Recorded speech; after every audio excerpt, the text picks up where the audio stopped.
there we go. All right, thank you, everyone. So let's go ahead and move on to our agenda. Do we have any additions, deletions, or withdrawals at this time? Yes, I do. Go ahead. So I'll start with the pull from consent agenda. So I have, hello, do you hear me? I can hear you. All right, great, thank you. Yep. I'll pull 10A. I have a couple questions on that, as well as 10B. And then I'll pull the minutes, October, November, and December. And then I had another item that I had submitted within my procedural timeline. So this is an ongoing thing that's happened. So I asked the manager to confirm why were my items missed for this commission. I submitted them 10 days prior as our resolution states. I just need to understand why they're not here.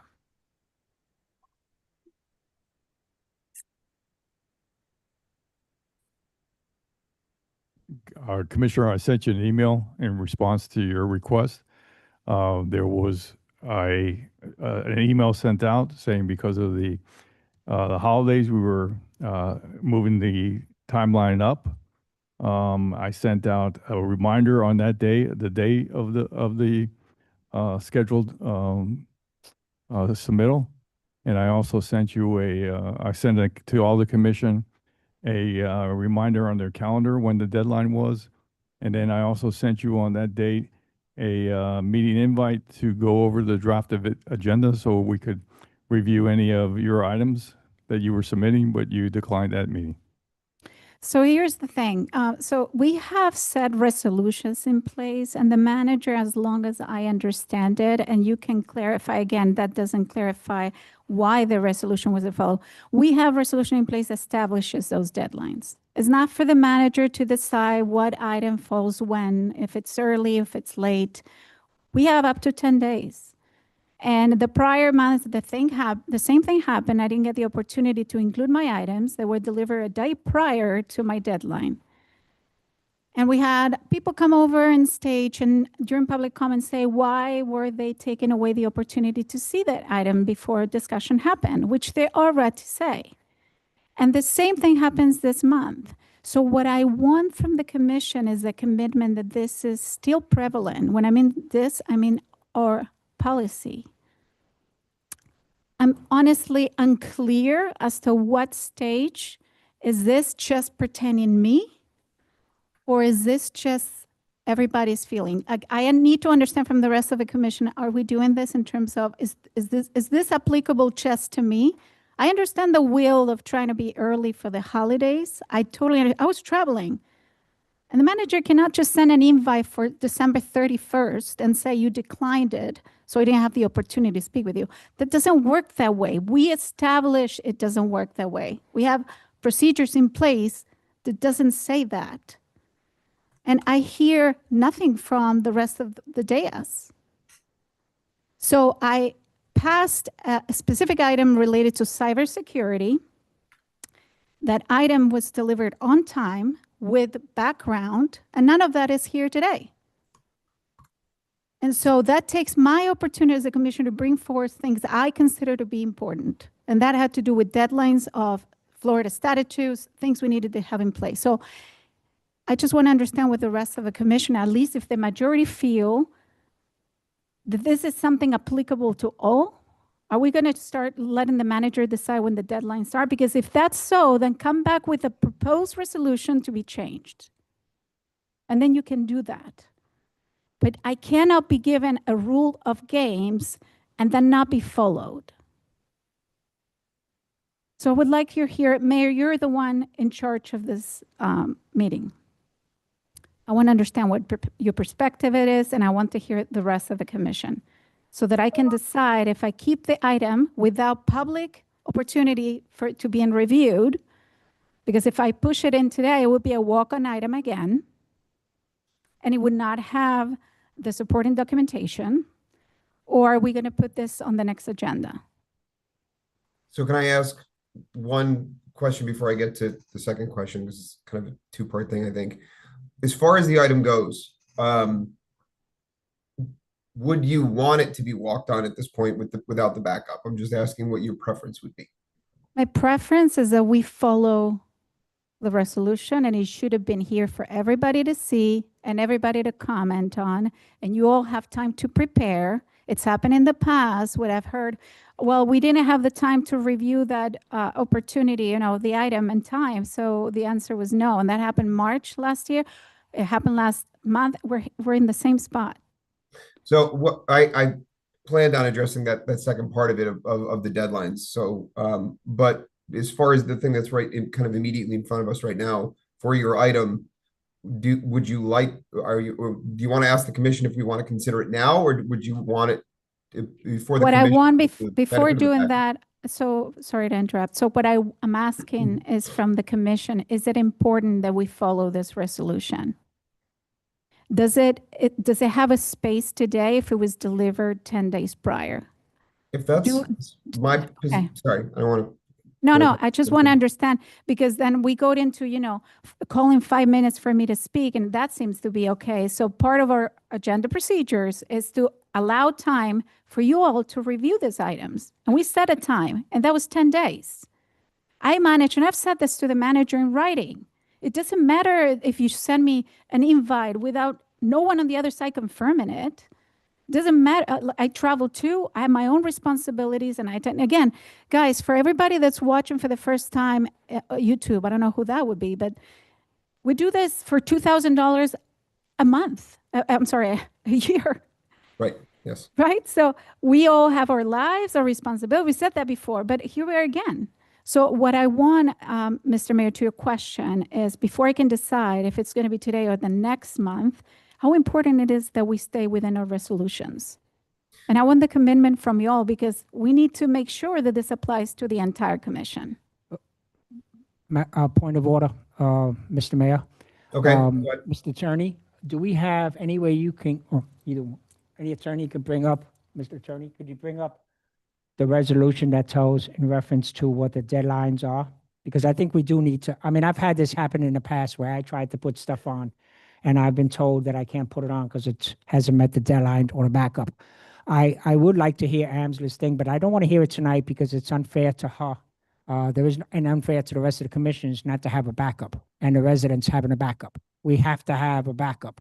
I've had in the past where I put an item on and I got refused because there was no backup, and the residents didn't get the chance to see the backup. So I want us to follow the resolution. Does the resolution say who makes the decision on what the days? Is it the manager, or is it the commission, or is it already in the resolution? So I'd like to have that clarified, please. Commissioner, I can answer that without pulling up the resolution. Closer. So the resolution has a specific time frame in which items have to be submitted. There's no provision in the rule as far as discretion. That's discretionary. That's if the commission desires there to be some type of discretion put on, then you could certainly do that. But the rule, it's the resolution that was adopted with regards to your commission procedures has a set date. It's 10 days prior. So. All right, Brad, thanks. That was my recollection of the resolution. But I didn't remember if there was any discretionary language. But either way, I think that this is there's kind of two parts to this point. Look, if the resolution says 10 days, then if it's there before 10 days, then it belongs on the agenda. But I think what happened here, I think just the manager was asking, say, hey, we have holidays coming up. We'd like a little extra time. I understand that. I understand the request, and I was traveling myself. I got myself my item out because I wanted to give the extra time. But on the other side of that, I understand too that the resolution says 10 days.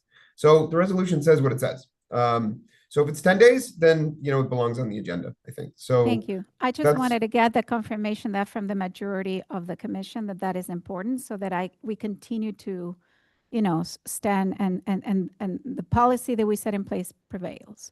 Right, Um, I understand that, and I think that if that's what the resolution says, then I think that the resolution governs. On the other side of it, I certainly understand, a request that the items come in a little bit earlier due to the holiday. But again, the resolution still controls. So Well, while I right. understand the Okay. request, I also understand that if it's in for 10 days, then it belongs on the agenda. Sorry, if somebody was Point of speaking, I order. couldn't hear.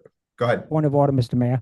Yes, of course. I think to solve this, can the resolution be updated that would say in the resolution about holidays? Because I understand what the city manager is saying about the holidays. That makes a lot of sense.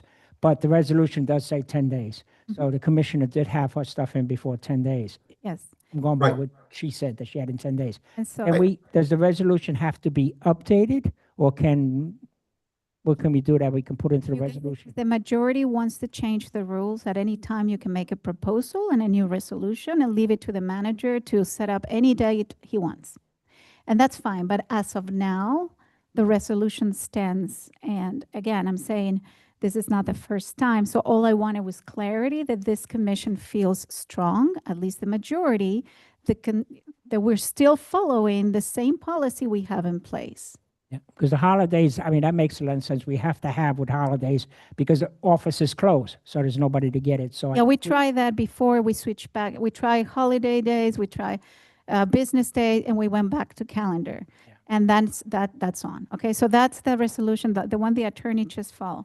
So with that said, then, Mr. Manager, I understand why you would set those deadlines, but again, we as a commission have set certain rules and procedures to be followed, and I expect not to be the exception. So having that said, it is not fair to have public again not see my item if it's a walk-on item, and it's not going to be fair to you to go through the document of 2 pages so that you can provide feedback to it.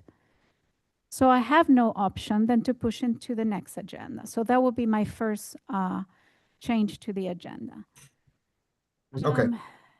But I'm sorry, because the last one that you had, I didn't like the idea that it was a walk-on because I didn't get to see any backup. And I agree with this commission when they said you have to have a backup. I understand now why you have to have a backup, because you can't answer any questions. When you had your item on the last time as a walk-on, I wasn't too happy about that because I couldn't talk about it because I didn't know what the item was about. That's the intention of having 10 days prior. In that case, you had 11, but Okay. exactly. So if we need to, does it have, Mr. Attorney, does it have to be to fix that and to add that into the resolution? We just need the manager to follow the resolution in place. So, But holidays does make a difference. so Commissioner. Mr. Mayor, if I will, Yeah, go ahead, Commissioner. I completely agree with Commissioner Samari. I think that the last 2 months show us that this resolution has kind of fallen short. I will definitely be putting a discussion item next month to look at this resolution and this rule and how we can accommodate both staff and commissioners as well. I think that 10 days is a good goal, but I think when holidays, especially when this year we included, Christmas Eve, Christmas Day, the day after Christmas as holidays and our business, it puts a strain on our village staff to be able to research and come prepared for these items. And I think that we need to be a little more flexible. So I think a discussion item is warranted at this point. So that's why I'll be submitting one next month. So that way we can dive into this and figure out the best solution for everybody. Okay, I Thank you. appreciate And- the Commissioner. And Commissioner Samari, I think that probably answers the question procedurally. We'll put it on for discussion for next month and see if we can look at it and update it. But since it's not really, the discussion item itself isn't really before us right now, so we can't change the resolution tonight. But I think that's Right. probably the best way to do it. So Yes. let's handle it that way. Okay, thank you, Mr. Mayor. Okay, thank You you. all. Okay, And so go And then I ahead. have one more item. So I had a sunshine item included, and I recognize that today we're switching officially, potentially attorneys after the decision that was done last month. I don't want to welcome Mr. Herring into that being my first item that we have the opportunity to discuss today. I actually am looking forward to sit down with you and have that conversation among us ourselves. And so you have a bit of a context as to what that means. So I'm going to move that item to next month. All right, Vice Mayor, thank you. So I think I have all the notes for the proposed changes. So are there any other additions, deletions, or withdrawals at this time before we move forward with the vote? Okay, hearing none. All right, so do I have a motion, a second, to approve the agenda as it's been amended? I make a Mo- motion to, I'm sorry, go ahead, Mr. Commissioner. Motion to approve. Okay, I second it.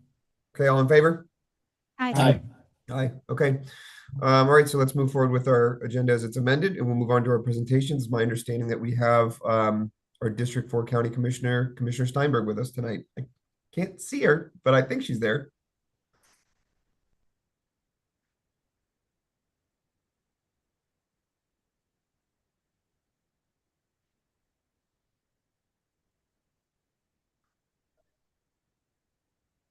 Mm.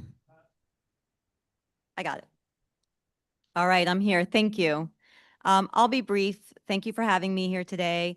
I have a ceremonial check presentation to present to Biscayne Park, the Village of Biscayne Park, for $25,000. You've already actually received the funds, so this is just more of a ceremonial check.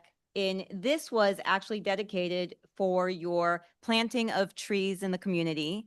I come from a local government background, and so it was important for me to make sure that at the county level, we do partner with our municipalities and really listen to some of the needs in the area. And so we wanted to make sure that we could contribute. And so this is for you all. So Thank you. Thank you behalf very of much. our district. Very much appreciated. Yes.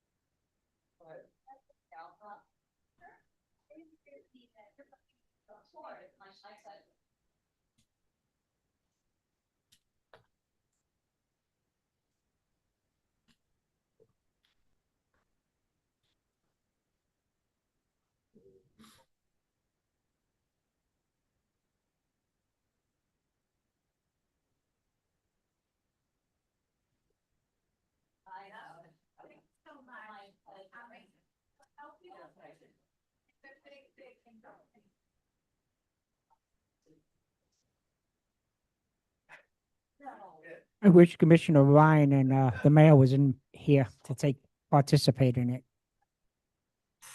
Thank you, Commissioner. Commissioner Steinberg, if you can hear me, thank you so much for your continued support of our village and this commission and all of the items and Thank you for initiatives that coming we for have. this. Yeah, thank you so much, Commissioner. We so much appreciate it, and that money will go to good use to replace some of the trees and build out our canopy in this community. So thank you again for your continued support and everything that you do for our village. Thank you. Okay, so that's the only presentation. Now, we did have a few proclamations that were set for the earlier meeting. We were having some Zoom issues for the 5:45 meeting. So if it's all right with the commission, I'd like to have the proclamations read onto the record for this evening. We have two. The first one is for, give me a minute, the internet in the hotel room is a little slow. Our first proclamation is for National Law Enforcement Day. And I'll go ahead and I'll read the proclamation now. So whereas the concept of having a police force has evolved through history from being part-time and privately funded to the first full-time publicly funded American police force in Boston in 1838, whereas by the late 1880s, all major cities had police forces to protect public order, whereas there are now more than 800,000 law enforcement officers in the United States, whereas Biscayne Park boasts its own police force employing 10 full-time, 5 part-time, 26 reserve, and 3 administrative officers, including 2 commanders and police chief, who collectively make our village one of the safest communities in South Florida. Whereas National Law Enforcement Appreciation Day, also known as LEAD, has been observed on January 9th since 2015, and those who observe the day spend it thanking police officers for their daily sacrifices made in their communities. Whereas turning on blue lights at home is recognized across the country as a sign of support for LEAD. Whereas LEAD demonstrates that communities recognize the difficulty of police work and they support the police as they provide a critical public service. Now, therefore, be it resolved that I, Jonathan Groth, Mayor of the Village of Biscayne Park, joined by the entire commission, do hereby proclaim January 9, 2026 as Law Enforcement Appreciation Day.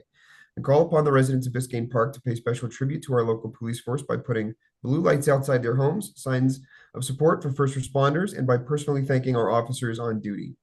So I can't see in there to see if the chief is with us and any of our officers, but certainly we very much appreciate all the efforts and all you do to keep our community safe, and all the hard work that the police service offers to our residents. So thank you very much, Chief, and the police service of Biscayne Park. Our final proclamation is in recognition of Dr. Martin Luther King Jr. Service Day. Whereas Dr. Martin Luther King Jr. devoted his life to advancing equality, social justice, and opportunity for all, and challenged all Americans to participate in the never-ending work of building a more perfect union. Whereas Dr. King's teachings continue to guide and inspire us in addressing challenges in our communities. Whereas the King Holiday and Service Act, enacted in 1994, designated the third Monday in January as a National Day of Voluntary Service. Whereas since 1994, millions of Americans have been inspired by the life and legacy of Dr. King to serve their neighborhoods and communities on the King Holiday.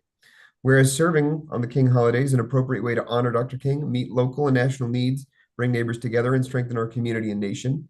And whereas the King Day of Service is the only federal holiday commemorated as a National Day of Service, a day on, not a day off, and offers the opportunities for Americans to give back to their communities and make an ongoing commitment to service throughout the year. Whereas each of us can and should contribute to making our community better with increased opportunity for all of our citizens. Now, therefore, be it resolved that I, Jonathan Groth, Mayor of the Village of Biscayne Park, Florida, joined by the entire commission, do hereby proclaim January 19, 2026 as Dr. Martin Luther King Jr. Service Day. Those are all of our proclamations. I do understand that we do have one additional presentation this evening, and it's a presentation for Brad and his firm in recognition of their service as our village attorney in the service that they've provided to the Village of Biscayne Park for several years. I understand that there's, I believe we have a plaque for presentation, and Vice Mayor, if I could ask you, in my absence, if you would please do the honor of presenting it to Mr. Weissman for us.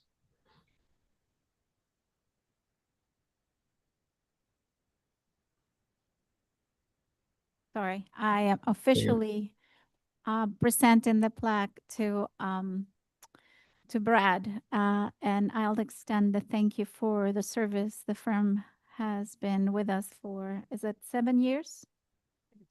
Five years, and so thank you for all the work. It's been our pleasure.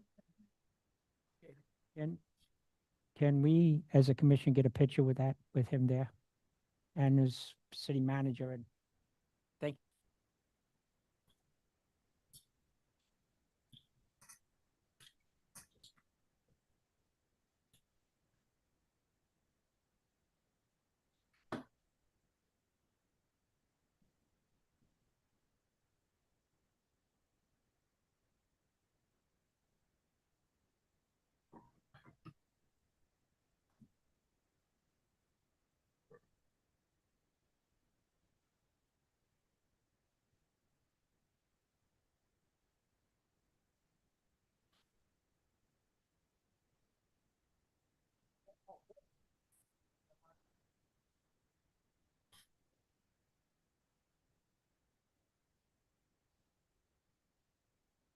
Picture taken, Mr. Mayor. Say that again?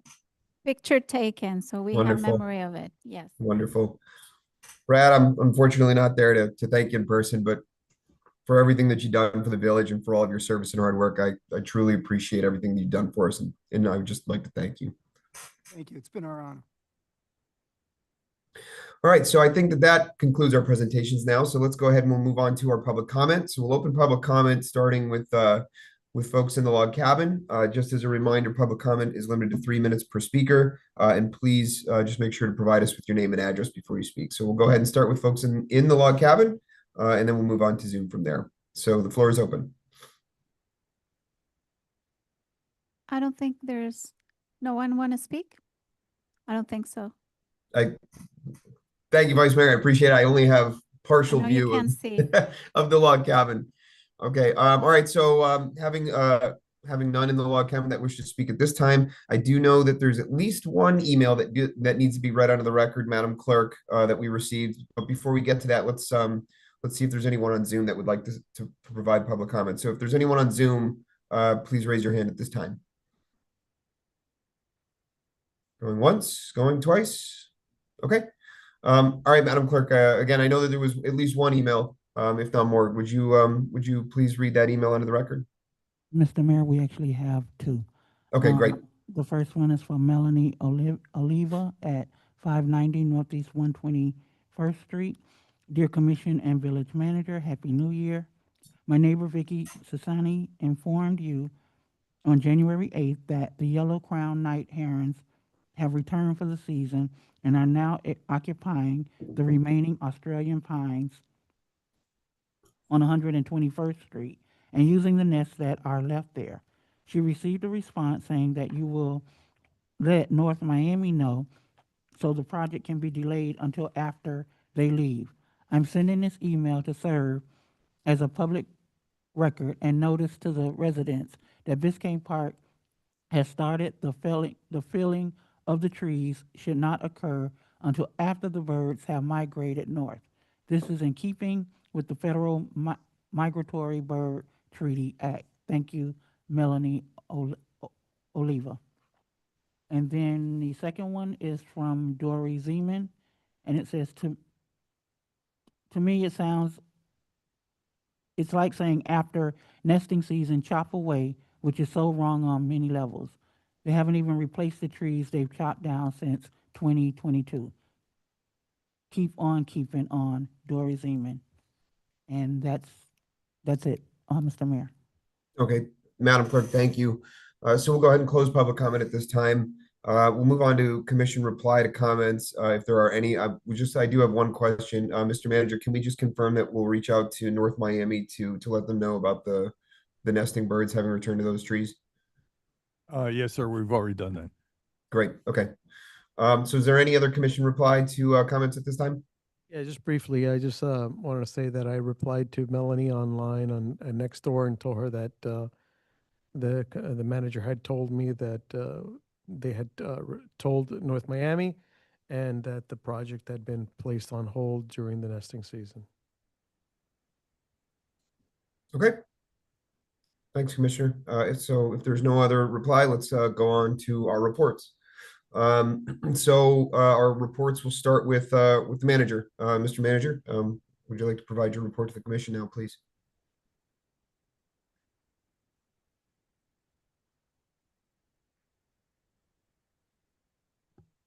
Good evening, Mr. Mayor, members of the Village Commission. First, I'd like to wish everyone a very safe and joyous New Year. I'm looking forward to 2026 as all the projects that we're currently having in the pipeline. I'm looking forward to seeing the completion of these projects, and with the help of the staff, I know we're going to get there.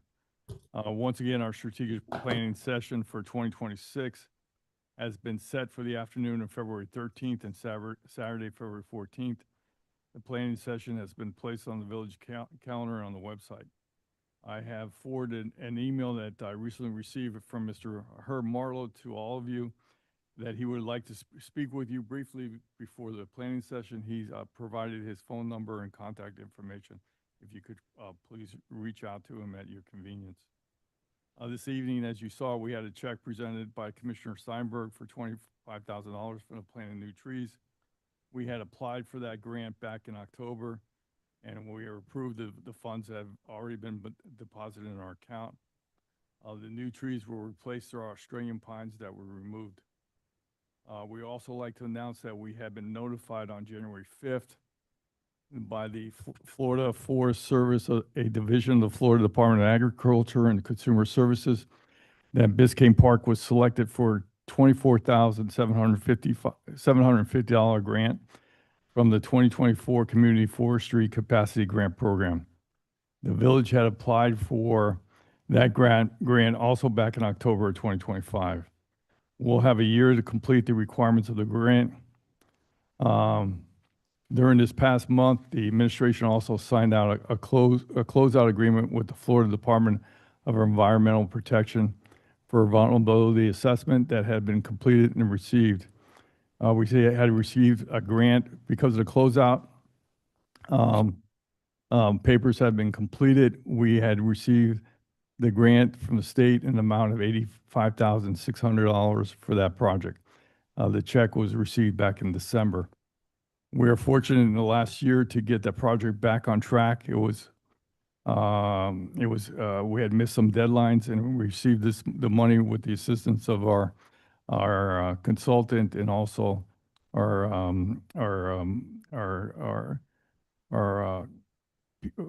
assistants that are working on our grants with us. Tomorrow morning, I'll be flying to Tallahassee to assist the mayor and Commissioner Huntington and our state lobbyist, David Katsura, to advocate for funding for our 2 appropriation projects for 2026 legislative session. As you're aware, those 2 projects are the replacement of aging playground equipment and conducting a study to convert homes within the village of Biscayne Park from septic tank to sewer. We'll also need support at the committee level and at the House and Senate so that these projects get approved. As Commissioner Steinberg had mentioned, today is the first week of the session, so it's important to get up there early. The village clerk will be reaching out to each of you to schedule a date for a workshop for presentations of website design. We'll invite the top 3 or 4 website design companies to make a presentation before the village commission to narrow the top firms and then make a selection. As you recall, we had budgeted $50,000 for this project. Monday, January 19th is a federal holiday and the village hall will be closed. All essential services, including waste collection, will operate on normal schedule. Saturday, January 24th is movie night in the park. We're hoping for great weather, so please come out and enjoy.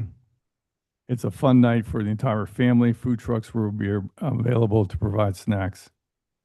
We also have variance applications that are pending. We'll reach out to the commission to determine the best date to schedule these before the next meeting or a different scheduled date. Finally, Mr. Mayor and members of the commission, there's something that I need to say and that I can no longer stay quiet. Staff knows that I've been meaning to say this for a while. Go Canes.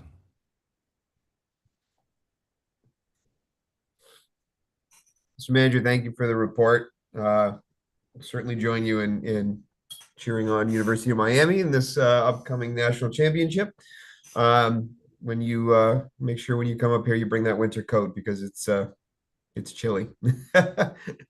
Oh, and I will say, this is for commission reports later, but just on that quickly, one point, our presence up here is already been very well received, and the folks that I've spoken with so far over the last 2 days remember us from last year, and are looking forward to our increased presence this year. So I think that we're going to be well suited to bring those appropriations home, and we have a couple of very good sponsors. So I'm very encouraged. So are there any questions for the manager on his report? Hearing none. Okay.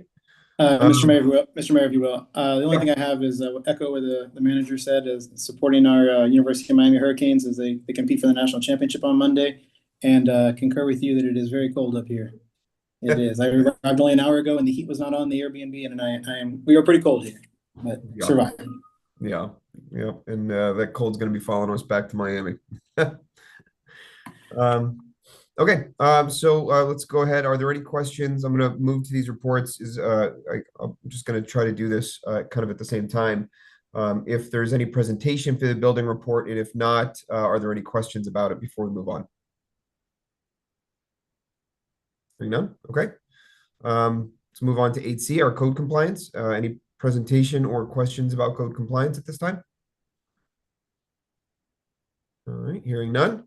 Finance, any questions, any presentation or questions about about item 8D, the finance department report? All right. Parks and Rec, any presentation for our Parks and Rec department or questions about the monthly report? Okay, hearing none. The police department report, 8F, any presentation or any questions about the police department report at this time? Just, I have one question on numbers, if you don't mind, Chief. What an impressive report in terms of the amounts of speeding violation decreased to 0. So I just wanted to be clear on what period is this that you're comparing? We used to have 282 and now we're 0. And this is for what period exactly? This Is is, that November 15th through December 15th? Am I saying it right?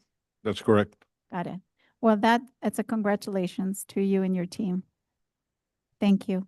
For not writing speeding It's- tickets for that month. Decreasing. I think it means a lot of people are noticing. I see it all the time, at least in Griffin. I see your guys. I don't navigate so much internally on the lower streets. People would say, what they feel, but I think this is a testimony to the efforts of the team. So I appreciate it a lot. I mean, these numbers are quite impressive. Thank you. Thank you. That's all. Thanks, Vice Mayor. Thank you, Chief.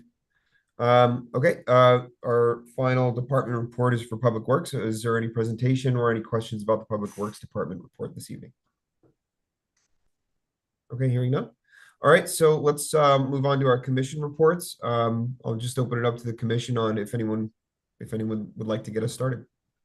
I just want to say really quick, I'm super grateful to you, Jonathan, to the manager, to staff, for these grants that we've been given. I'm certain that without all of your inputs, we wouldn't have gotten these grants. So I'm very grateful for all of you guys for your efforts. Thank you for that. Yeah, we've been able to pull down quite a bit of money over the last calendar year, just calendar year. So it's in, look, the state, our state representatives, and even not our state representatives, our appropriations sponsors last year weren't even our own district representatives. So I'm very grateful to their efforts and to those that have helped with us. I will tell you, and I think I said this last year too, David Caserta's presence up here is really quite helpful. We walk down the street in Tallahassee and people will stop and say, how effective he is, how good he is at his work. He knows everyone and people are just willing to help him. So he's done a great job. The state representatives have been helping us a lot.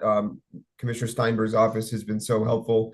Part of my report, I didn't mean to co-opt it because I was going to wait, but part of my report is an update from her office. Her office has just been so helpful to us. I think the email went around to the commission, but the update from Margie in Commissioner Steinberg's office is that the money was still in place that they gave to us last year for the crosswalk on 107th. And the design, the plans, and the permitting have all been done. And they are anticipating, I think, the completion of that project on 107th by, I think, August is the timeline. So all that money is still in place. It's moving along, and we are going to have that crosswalk there, which I'm very very grateful to have, because every time I cross that street with my kids on their bikes, I wish we had it then. So I'm very happy they have it. Art, I appreciate your sentiment. And it's just, it's a testament to how hard everyone works and how much support we have from our community partners. Well, all that's great, but while you're there, can you get us some more money? That's the plan. I'm trying to pull down more. Thank you, everyone my friend. I'm here like this. All right. Any other commission report? Yeah, Mr. Go Sorry, ahead. go ahead, Commissioner.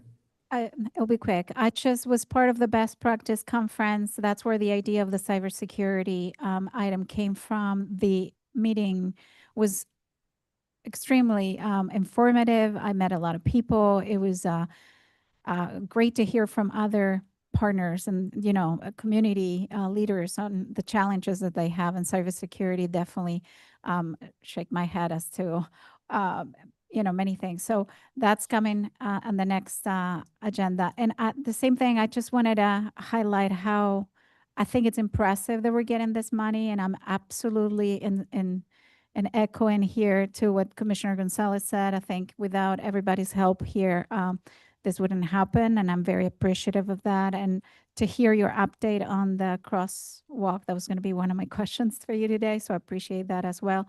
And that will be all for my commissioner's report. I wanted to ask you before I forget, Mayor, if you Yes. had, if you were going to meet with the rest of, I think some of the villages that were concerned about property tax and how the impact of that was going to be. I don't know if you did or you were Yes. going to. That was all.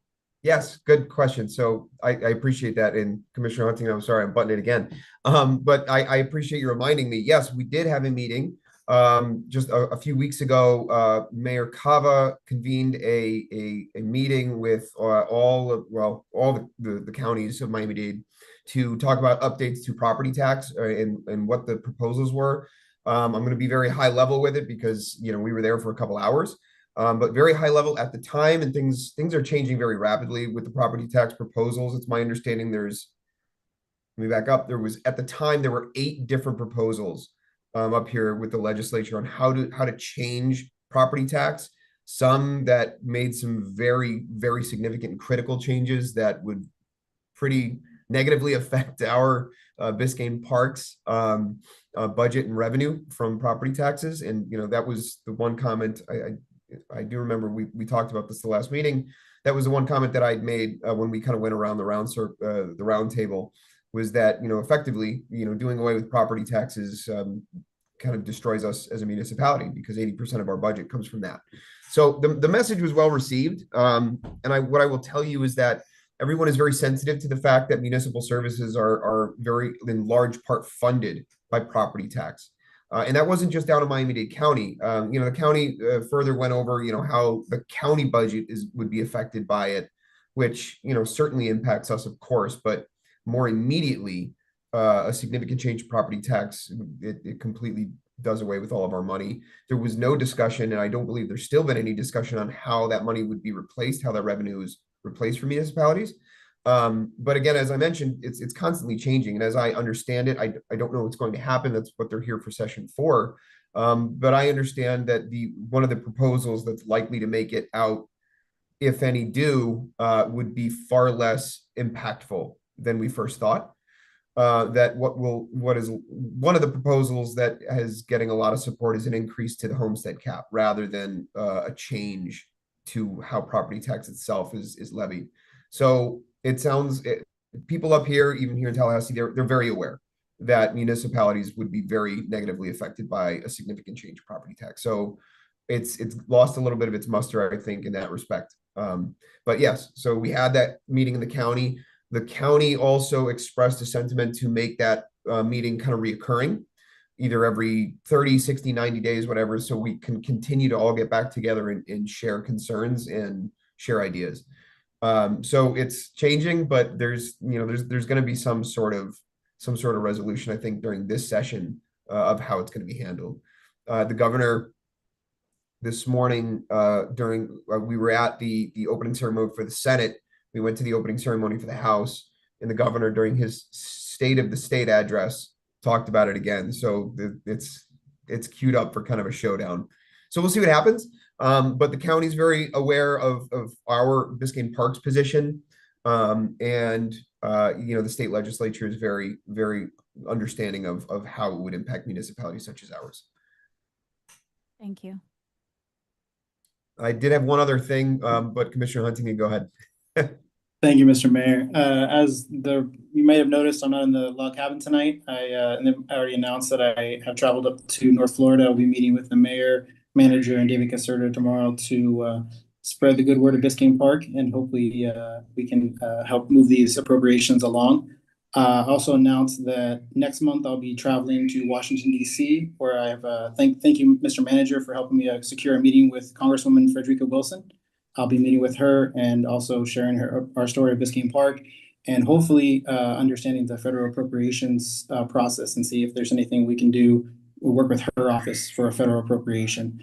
So that's something that will be coming next month. Bear with me, I did travel with my whole family, so if you hear a crying child or two, I'm sorry, they're in the background. And then I just want to congratulate the mayor, manager, and the village staff as well on these grants. It's a super exciting time for Biscayne Park. Thank you. Thanks, Commissioner. People are ready for us, I think, up here. So it's we're well positioned, I think, to to have our appropriation sponsored by the right people. There was one other item on my report. I kind of been doing this piecemeal, so sorry.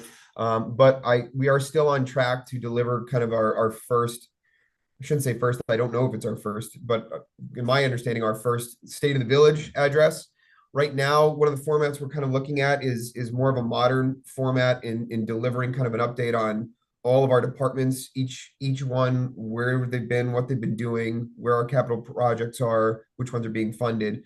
So we had spoken with a communications individual who had made a recommendation that, rather than making this an event, spending money on an event for, who knows how many people will be able to be in attendance, do it in a digital format, and where we can kind of make it in pieces and deliver that digitally, via the website, via the app, through social media channels, get it disseminated to as many people as we are able for the people that can't make it. Which I kind of like that idea. It's a little bit of a modern approach. And, as the manager and I have talked about it, our first time is there's going to be some, I'm sure, some bumps in how we figure out how's the best to deliver such an address. But I like the idea. I like the idea of kind of taking a modern approach to it and using the technology that we have to get the word out to as many people as we can. I'd also, actually, this came at the recommendation of our lobbyist. He even recommended if we do it in such a way, maybe we can present that video, an update on where the village is and some of the good things that we've been able to effectuate over the last year, and where we're going from here. Maybe show that video at a commission meeting too. So have kind of an in-person kind of portion presentation of it, but at the same time record it in a way that's that we can deliver to as many people as possible. So right now that's kind of the plan. But we're still on track to try to do that, and I'm looking forward to seeing how we can deliver it to our residents, so they can understand some of the good things that we have going on in Biscayne Park, and especially some of the things that we've been talking about this evening. So that's where we are. That's all I had for the rest of my report. Are there any other reports at this time before we move on to consent? No, hearing none. Okay. All right, so we'll move on to our modified consent agenda, which by my count here, I believe is 10C, 10D. I think 10C and 10D. I think the rest were removed. Do I have a first and a second to approve the consent agenda as it's been amended?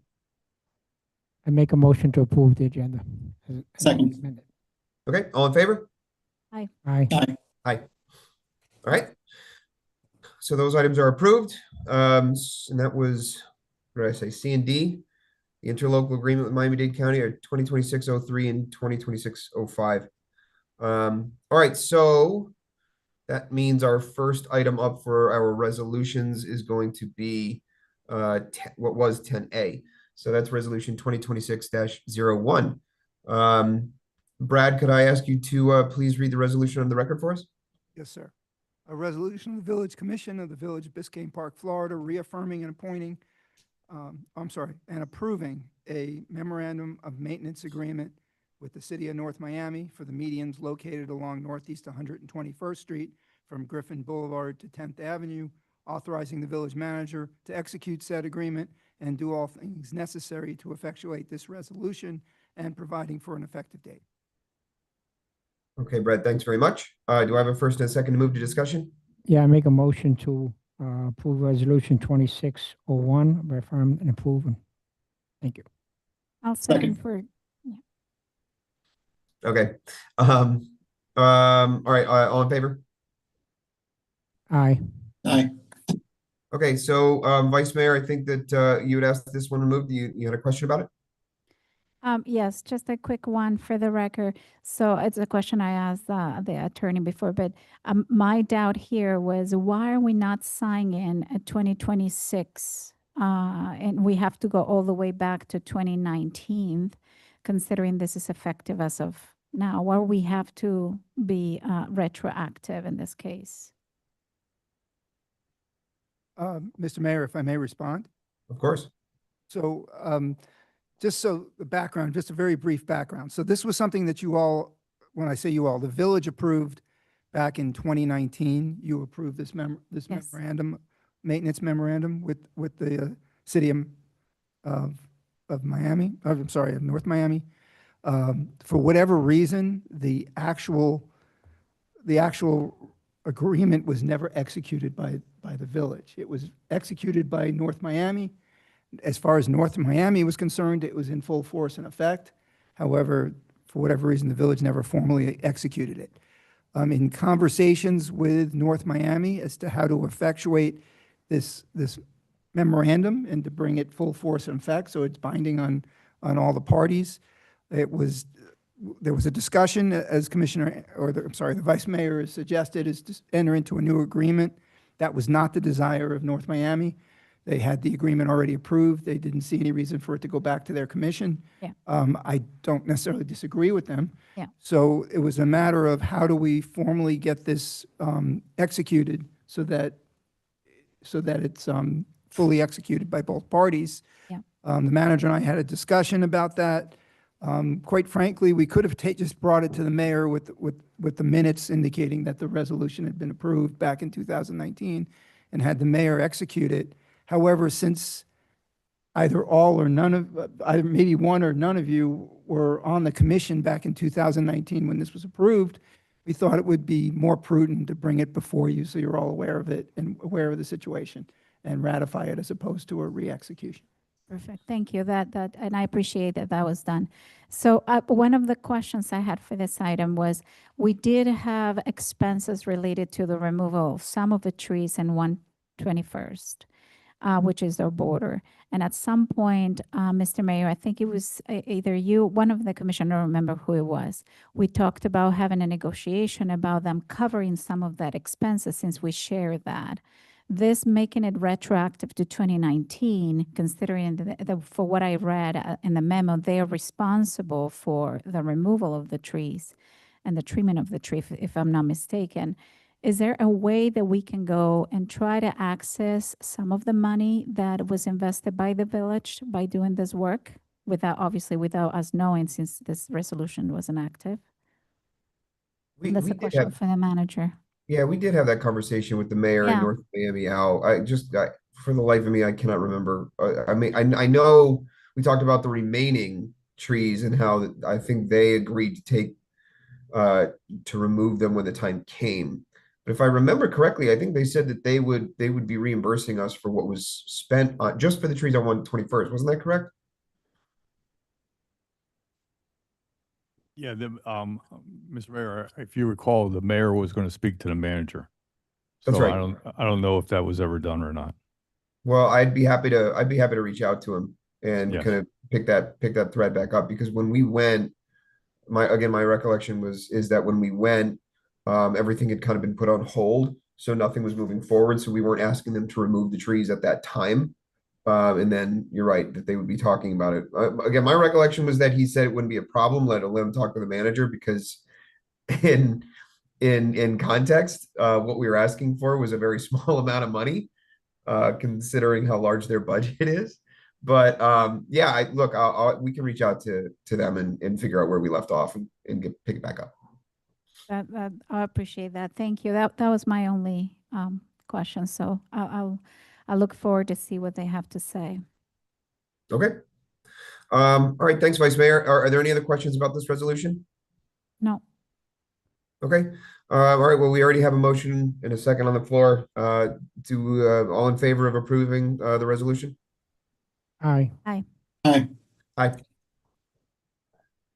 Okay.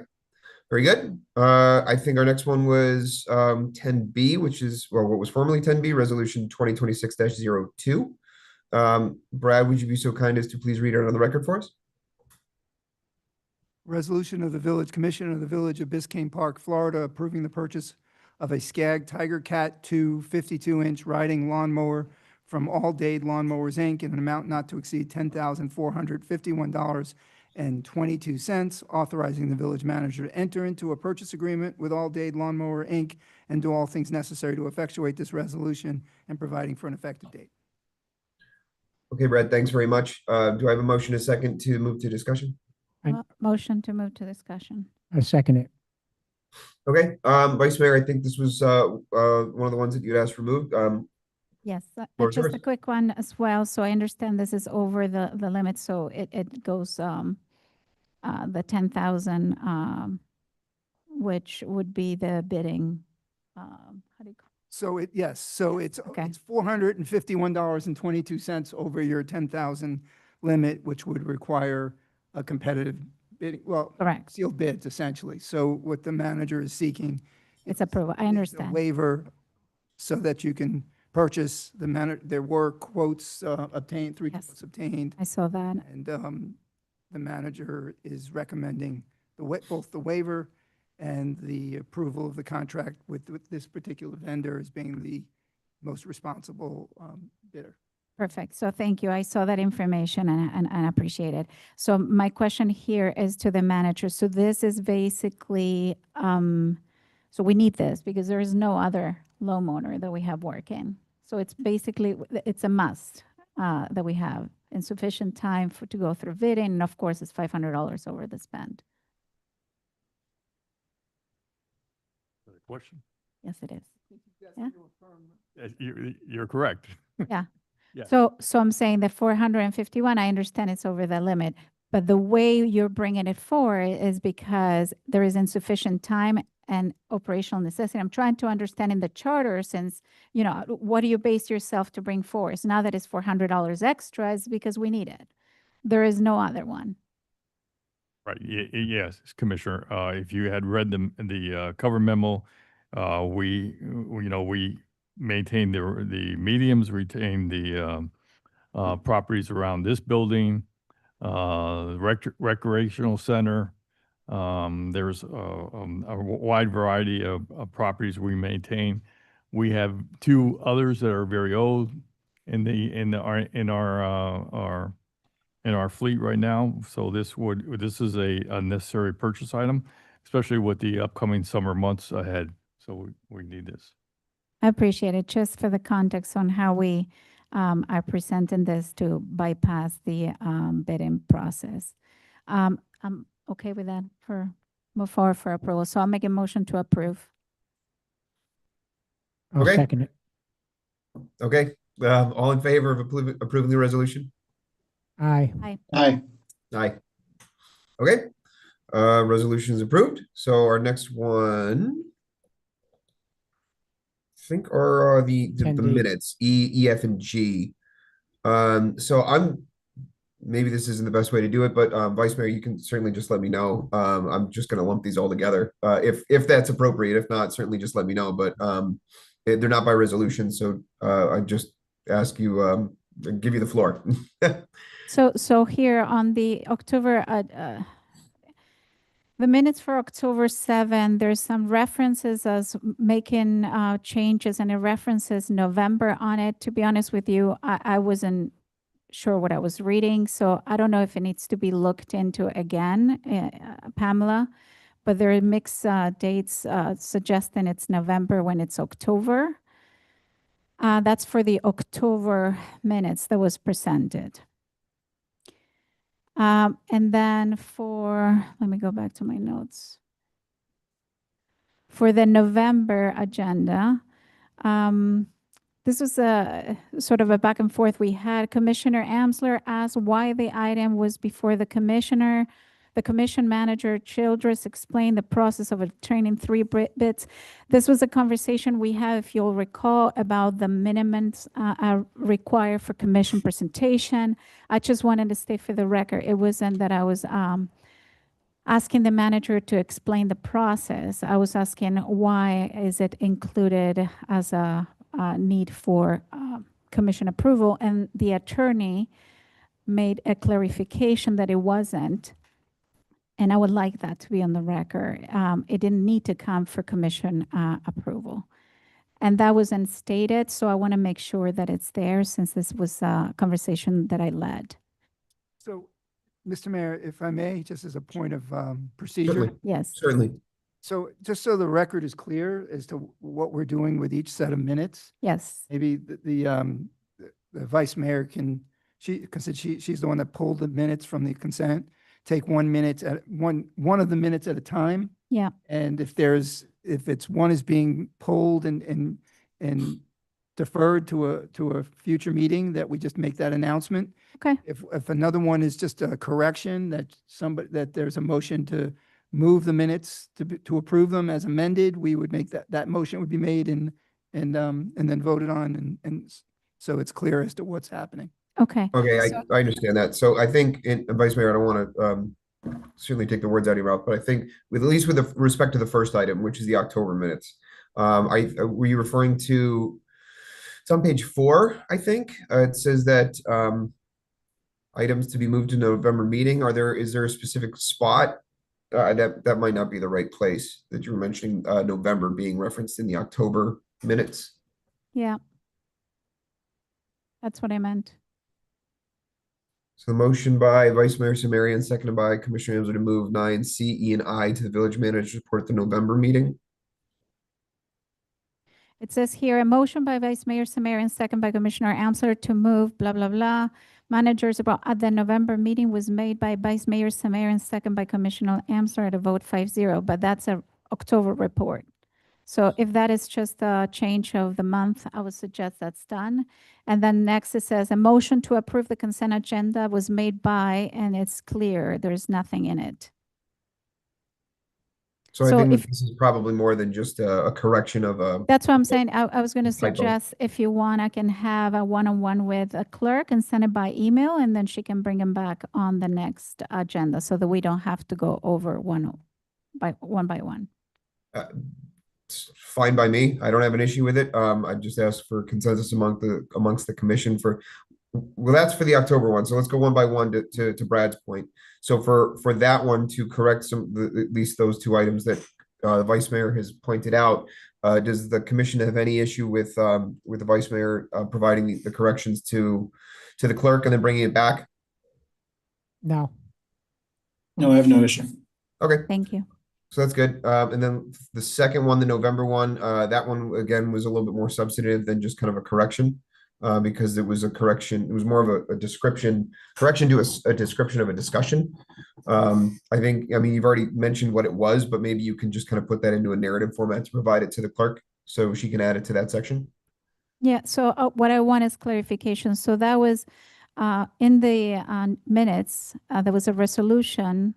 In the minutes is 10I, Resolution 2025-69. The Yep. comments are Commissioner Amsler asked why the item was before the commission. Manager Childress explained the process of obtaining 3 bids for the item.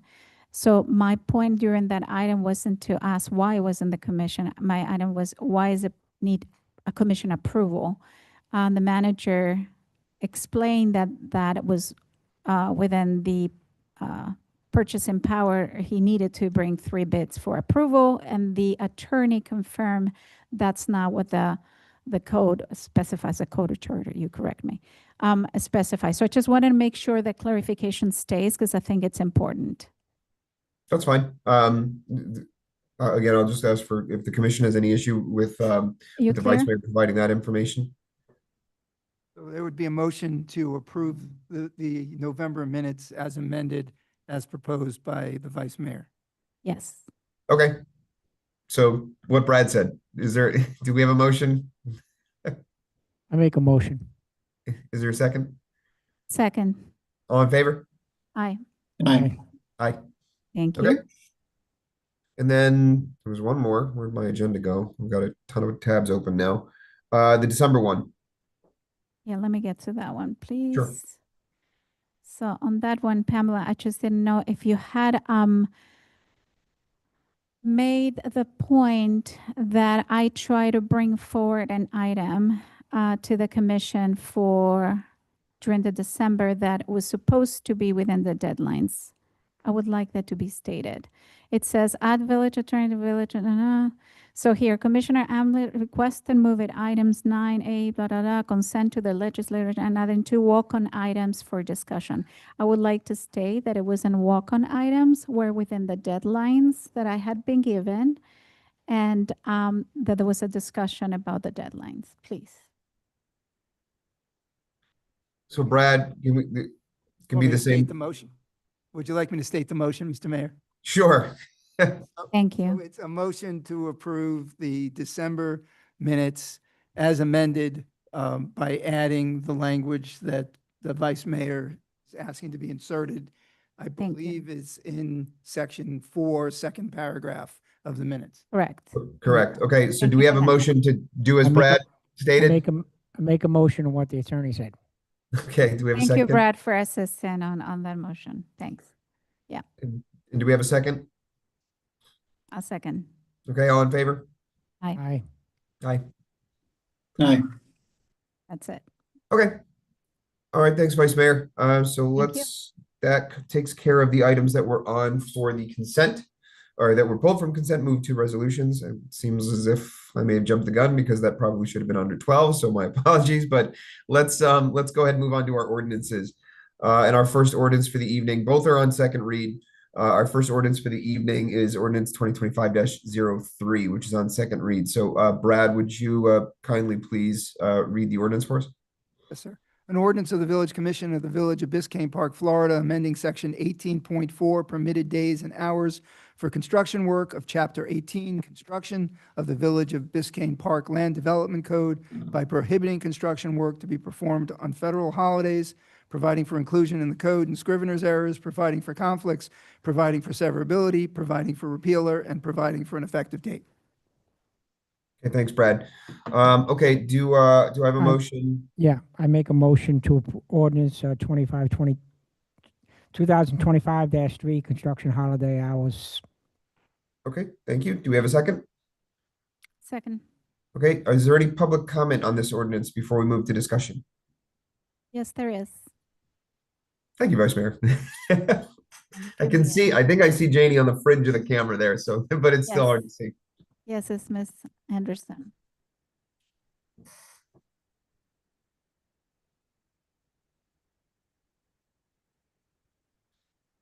Simple. Janie Anderson, 11905 Northeast 11th Place. At the December 17th Code Compliance Board meeting, we discussed this ordinance. Unfortunately, we were short 2 members that night, so there were only a total of 3 of us. 2 of the members very definitely are supportive of this ordinance as written. They're in favor of prohibiting construction on all federal holidays. They see it as a courtesy, and that by covering all federal holidays, things are simpler.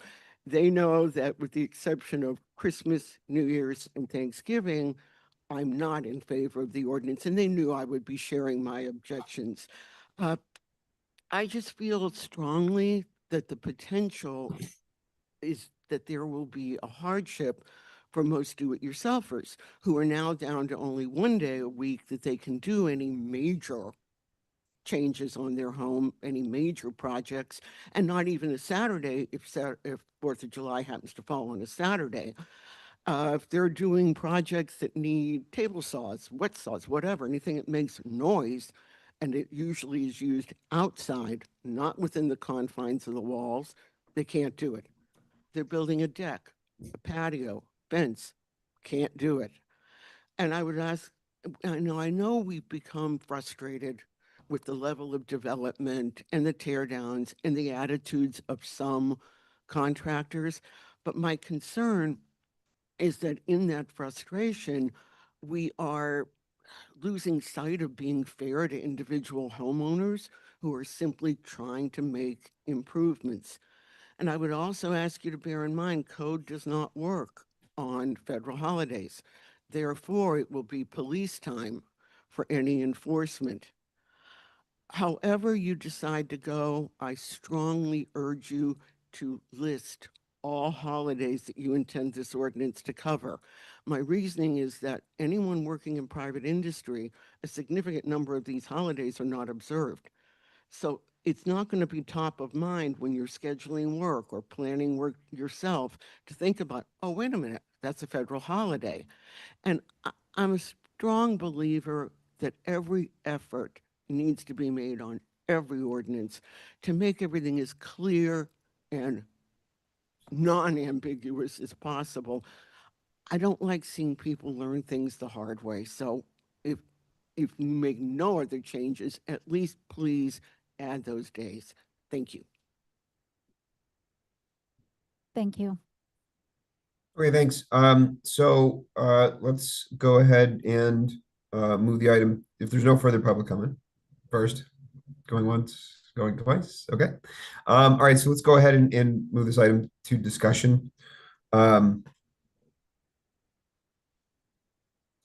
Brad, can I ask you a question on this? And I think I know the answer, but I'd like your opinion on it. Is there any discernible way for us to differentiate between contractors and homeowners?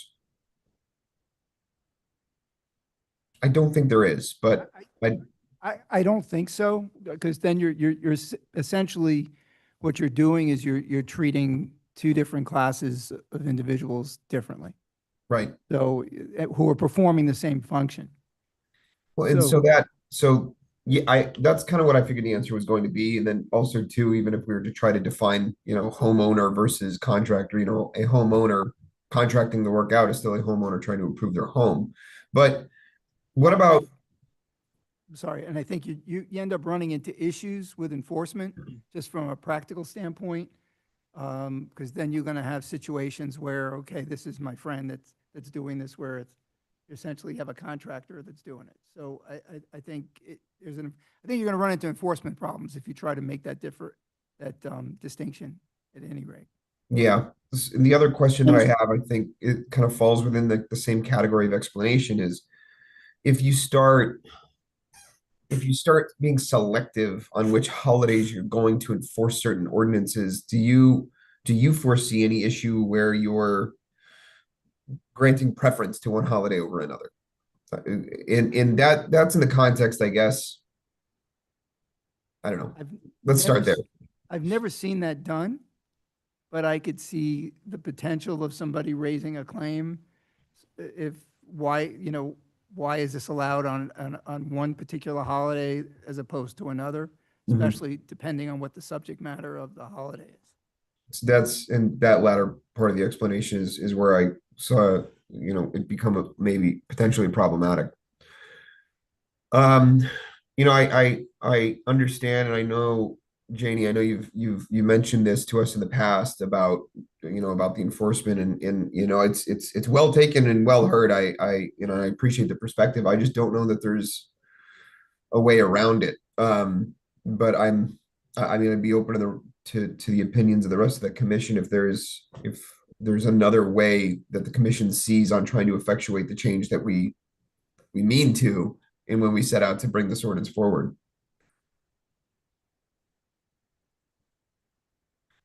Mr. Mayor, if I will, to your first question, a homeowner, if they're building something under the owner builder permit laws, they're in sense acting as their own contractor. That they take the rules and responsibilities of the contractor. They are the GC of that project at that point. So to me, I don't see there is any difference between a do-it-yourselfer and a contractor. If you take on that responsibility as owner builder, you take on the same responsibilities as a contractor has as well. And for the neighbor who has to listen to the table saw, who has to listen to the wet saw, I don't think they really differentiate between if a contractor's out there, they'd be annoyed just if a homeowner's out there doing it on a federal holiday. So I don't think that I see a difference there. I think that noise is noise, and you're not going to really, if you would be upset about a contractor next door running a table saw on Christmas, what's the difference if your neighbor's running the table saw on Christmas? You don't know who's behind the saw, and it's all about the convenience for our neighbors. As far as differentiation between holidays, I don't see that because everyone celebrates holidays differently. A holiday that might not be important for one person might be important for another. So I think if you include one federal holiday, you have to include them all. To Mrs. Anderson's point about listing them, I think that is a good suggestion. I say we list them, but I would ask the attorneys in the room if we can put something that any new federal holidays would automatically be included in this ordinance as well. Because my only worry, if we list them and then we have a new federal holiday come in the coming years, we would not have, we'd have to come back and make a revision to this ordinance. I'd rather have it automatically fold into this ordinance. I'd like to hear from our code director on her opinion on the matter, if that's all right. She's coming.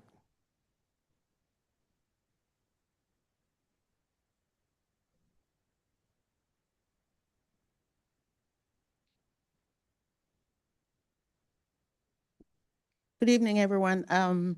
I concur with what Commissioner Huntington says. It's very difficult to distinguish who is a contractor, who's a property owner. From an enforcement point of view, the police, who are the enforcers during federal holidays and weekends, will be called out to noise violations, and they're not going there to look for a contractor, or they're going there to look out for someone that's disturbing the neighbors. So we can't treat these differently. Noise is noise, whether it's coming from homeowner or coming from a contractor. And again, with code enforcement not being here during the holidays, this burden falls on the police. The police on weekends and federal holidays, they are dealing with issues that would be considered more pressing, right? Is that the right word? Pulling them to these noise violations would really not be fair to them. And what he said about the holidays being we generally say Christmas and New Year's are the major holidays. I mean, I would say that for myself, but the next person would say their holiday is a different kind of holiday. The holiday they respect is, so it's better to just have a blanket, federal holidays not allowed. It becomes fair for everybody. So we don't risk having someone coming forward and saying, why do I have to respect Christmas and when I'm not a Christian? Why do I have to respect this holiday and they don't respect mine? So those are some of the problems we may be able to run into. It's always better to generalize it. I concur. So if we're being realistic, guys, the reality is that our police officers are not code officers and they don't act as code officers. They only react to really noise violations. Correct. They're not going around checking people's roofs or whether you're doing construction or not. They really don't. They don't have the time, They are or not the equipped resources to for do it, right? Correct. So if we're going to do something like this, it needs to be very blanket, very clear as to what is allowed, what is not allowed, what days are things allowed, what days are not allowed, because the reality is that, especially on weekends and holidays and whatnot, when you guys aren't here, code violations are not being enforced other than really noise violations, right? So if we're being sincere with ourselves, we need to recognize that. So I concur with you that the reality is that, noise violations are something that happens 7 days a week. And it's not just on weekends or holidays or federal holidays. So what we need to do is, if we're going to do something like this, and we need to be clear and concise, like Mrs. Anderson said, where we need to be very specific as to dates when things are allowed and when things are not allowed. But the reality is things are going to happen, and nothing's going to happen. Just like that cat leash thing that we did that made no sense and whatever. It's another one of those things. So I don't want to do that. I want to do something that makes sense. So I appreciate your input, Doreen. And thank you. And respectfully to what the chair person for the board said, doing home work at home is not restricted. Nobody's going to stop that. Oops, you can do your tiles, you can do whatever you want to do. Work that don't need permits. People can still do it as long as they're not making noise for the neighbors. Yeah. That's all. Thank you. Thank you, Doreen. It sounds like, the most prudent way to move forward at this time is to provide it generally with this being effective on federal holidays. And to your point, Commissioner Huntington, yes, I don't see, I'll leave this to the attorney to provide the legal opinion, but I don't see an issue by saying, list what is identified as a federal holiday right now. And then to include any federal holidays that are added to the official federal holiday list following the passage of the resolution. So then again, so it stays uniform and applicable to all federal holidays. I think that if what Janie has raised, if people if people find that they are running afoul of it and it is creating issues, then, I certainly would encourage them to come let us know. And we would revisit it. But I don't know that we can forestall that potential harm without knowing what the impact of this would be and whether that harm actually exists. So it seems to me that the prudent way forward at this point, having heard from all parties concerned, that doing as Commissioner Huntington has recommended would be best. So that would be my recommendation. But I'd be, again, happy to hear from the rest of the commission on that. I just have a question. So how did we get here again? If you can just remind me. So was this a requirement? Who brought up the need to put holidays, included within this section? How did we get here? Do you guys remember, Brad? I seem to recall that the manager had highlighted that this is a common practice among other municipalities and that we did not have it on our as part of our records. But sorry, I think Brad, you were going to say something and I completely interrupted you. That's all right. I was going to defer to the manager. It was brought to my attention by the manager, so. So, Mr. Manager, what were we trying to accomplish here? So this all came about because of a resident's complaint that we actually found out what we were got a call from a resident that it was on a holiday that construction was going on, and we understood that we went back and looked at the ordinance, and the ordinance said they could work on the holiday, but they started construction at a later date. So the perception from most of the residents are that no construction is allowed on federal holidays, on Sundays and federal holidays. Got it. So we went back and we looked at surrounding jurisdictions, and most of those jurisdictions, especially in residential communities, do not allow construction on Sundays and national holidays. And if this is passed tonight, I think the best way to enforce an ordinance is through education. And there's not a lot of contractors, we're small enough that we know who the contractors are, the general contractors are, and the major projects that are going on. And we could notify them of an upcoming holiday and let them know, remind them that there is no construction on I'd say this coming Monday, there's no construction allowed on this coming Monday. And of course, get the word out also on Sundays that there's no construction on Sundays. Thank you. So is it, Doreen, so for what you were saying, is the complaint coming because there's noise or just because we're looking at construction happening? I'm just trying to understand if our current ordinance related to noise would take care of that issue. Yeah, I'll answer that, Doreen. So it's actually both, Commissioner. So there's, people are trying to enjoy the privacy of their own home. And if you have trucks that are coming and going, they may not be making noise, but it is disturbing their quiet enjoyment of their home on a Sunday or a national holiday. So it's both. It's just not the noise, but it's the ongoing construction, the trucks coming in, the activity, the construction workers parking their cars and seeing that it's not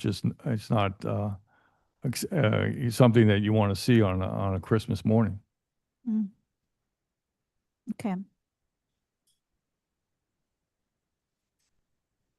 So I would return to the proposal that we have to adopt those federal holidays and ask the commission if there's any other consideration or any other proposal on that. So I specifically haven't heard of people coming forward, at least with complaints to me, particularly related to construction. I have many times about sound and noise and different hours and, whether it was weekends or it didn't matter. It was just the construction that it came with it. So I don't know, I'm going around, I think we're covered when it comes to noise, for what I understand. Again, I haven't been subject to complaints from residents about seeing construction or trucks drive by them, so. Commissioner, the best people Understood. to speak with are people who live next to a construction site. I'm sure, yes, because they will Yeah. have a lot to say. And that changes, right? Right. So whoever doesn't have a problem today might have it 2 Correct. weeks from now. I And brand new understand that. construction can go on for 2 years, 3 years. Some people have had to live with construction trucks and noise and activity for 7 years right here in Biscayne Park. I hear And you. That's a very good point. Commissioner, though, if you think of the way our ordinance is written currently, any amount of construction is allowed on federal holidays as long as they abide by the noise ordinances and the times. Concrete trucks can come, and when you have a major pour of a foundation or a pool, you're talking 5, 6, 10 concrete trucks that come in and out on a scheduled basis. Yeah. Can you imagine the nightmare that would be for someone hosting Christmas morning or Noche Buena? These things would not be, allowed in most residential neighborhoods. But it's something that we've had an oversight for quite a long time, and I think it's a great opportunity to clean it up because, any resident I think would probably have the perception that this is not allowed because it's not allowed in most municipalities. So for me, I understand that we're covered by noise, but the fact of the matter is it's open season right now. You can do any amount of construction you want. You can knock down the house next door if you want on any federal holiday, and that affects the peace and quiet of residents on these days that we should be observing. For me, Mm. other cities have this, and I think Biscayne Park is smaller than other cities. So if this is a acceptable, no holidays and no Sundays in other cities, then for Biscayne Park, we should even morely accept it because we're smaller. Mhm. And so for this, I'm in favor of this, that we have it because, our mediums are so small. Even during the week, the construction takes up so much and the mediums are being destroyed. So I think on holidays, people need to take a time off. Yeah. And they have to figure it. One last question on my end. So what municipalities were looked into when we're saying comparable cities or municipalities? We looked at all the surrounding neighborhoods, and then also Doreen. Yeah, Doreen just gave me one this afternoon. It's from the town of Palm Beach in Palm Beach County, and they go even above and beyond, and they put out a schedule of what the hours so that you can work on each day. So Got it. Thank you. Okay, so we have the motion that's pending. So unless there's any further discussion, I think what I might ask Brad, if this is, just correct me if I'm wrong, but we could, I guess, as a commission, ask that those current federal holidays be listed. So it would basically be a vote to approve the ordinance with the amendment that current federal holidays be listed, and an additional item state that any federal holidays that are added to the official federal holiday list following passage of the ordinance would automatically be included in the ordinance. Would that be correct? That we would be then? Sorry, can you repeat that, Jonathan? Yeah, sorry, I don't. So what you would need a superseding motion to Okay.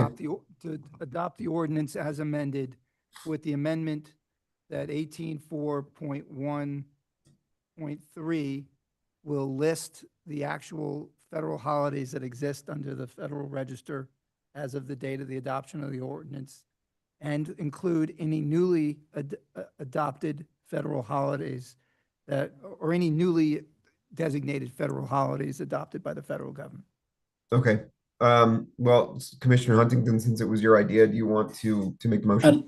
I'd like to make a superseding motion as the attorney just stated, to include any federal holidays on the National Register and any new federal holidays that might be listing out the current federal holidays. I'll second it. Okay, Can I add something to that before we move to vote? sure.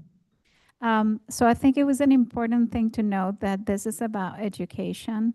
This could be impactful for those people that don't have necessarily the complaint about construction around them, and they foresee that they have an ordinance related to noise that they would call code or the police for. Can we make sure we spread out the idea of this pass? And I think the education component is huge. And so we need people to be aware that starting today, effectively, if we pass this, that's in place. So I think if we can just, it's not part of the ordinance, but I think as a majority, direct the manager and staff just to provide that communication, I think it would reinforce, the objective here. Yeah, certainly. So, Mr. Manager, if you would please, well, I know we need to vote on it first, but assuming that there's a majority to pass the ordinance as it's been amended, if we could make it a priority that the village pass the information on to the residents that the construction days have been modified through the land code. Mr. Mayor, I think I was the one that brought up the educational component. We'll make sure that we'll follow up on that. Very good. Okay. All right. So we have an amended motion from Commissioner Huntington, and I think Commissioner Samaria seconded it. So, Madam Clerk, would you please call the roll on the amended motion, please? Mayor Gro, Yes. Vice Mayor Amsler, Yes. Commissioner Gonzalez, Yes. Commissioner Huntington, Yes. Commissioner Samara. Yes. The item passes on second reading as amended. Thank you, Madam Clerk. Okay, our second and final ordinance of the evening is ordinance 2025-05, which is also here on second read. Brad, would you please be so kind as to read the ordinance for us? And I shall, and just so we understand, this is also going to be I'm going to ask that it be adopted as amended. In the third to last whereas clause, it indicates that on November 3rd of 2025, the Village Planning and Design Review Board, sitting as the local planning agency for the village, held a hearing on this proposed ordinance with due public notice and input and recommends its adoption. That is not accurate. They did not hear it on November 3rd. They heard it on January 5th of this year. So I would ask that if somebody makes a motion to approve it, that they do it as amended, but I'll read the title now. Okay. An ordinance of the Village Commission of the Village of Biscayne Park, Florida, amending Section 4.4, Community Residential Homes of Chapter 4, Housing of the Village of Biscayne Park Land Development Code by establishing procedures for the review and approval of certified recovering residences and creating a process for requesting a reasonable accommodation from any land use regulation that serves to prohibit the establishment of a certified recovery residence in accordance with Section 387.487, subparagraph 15A, Florida statutes, providing for inclusion in the code and scrivener's errors, providing for conflicts, providing for severability, providing for repealer, and providing for an effective date. I make a motion advised what the attorney said to approve ordinance 2025 recovery homes. Okay, the motion is for the ordinance as amended as requested by the attorney for the date. Do we have a second? I'll second it. So we have a second. Is there any public comment on the ordinance before we move to discuss? There was comment from the board, Okay, Land Planning Agency. I don't know if you all have it, so maybe the clerk can read it into the record, or the manager can.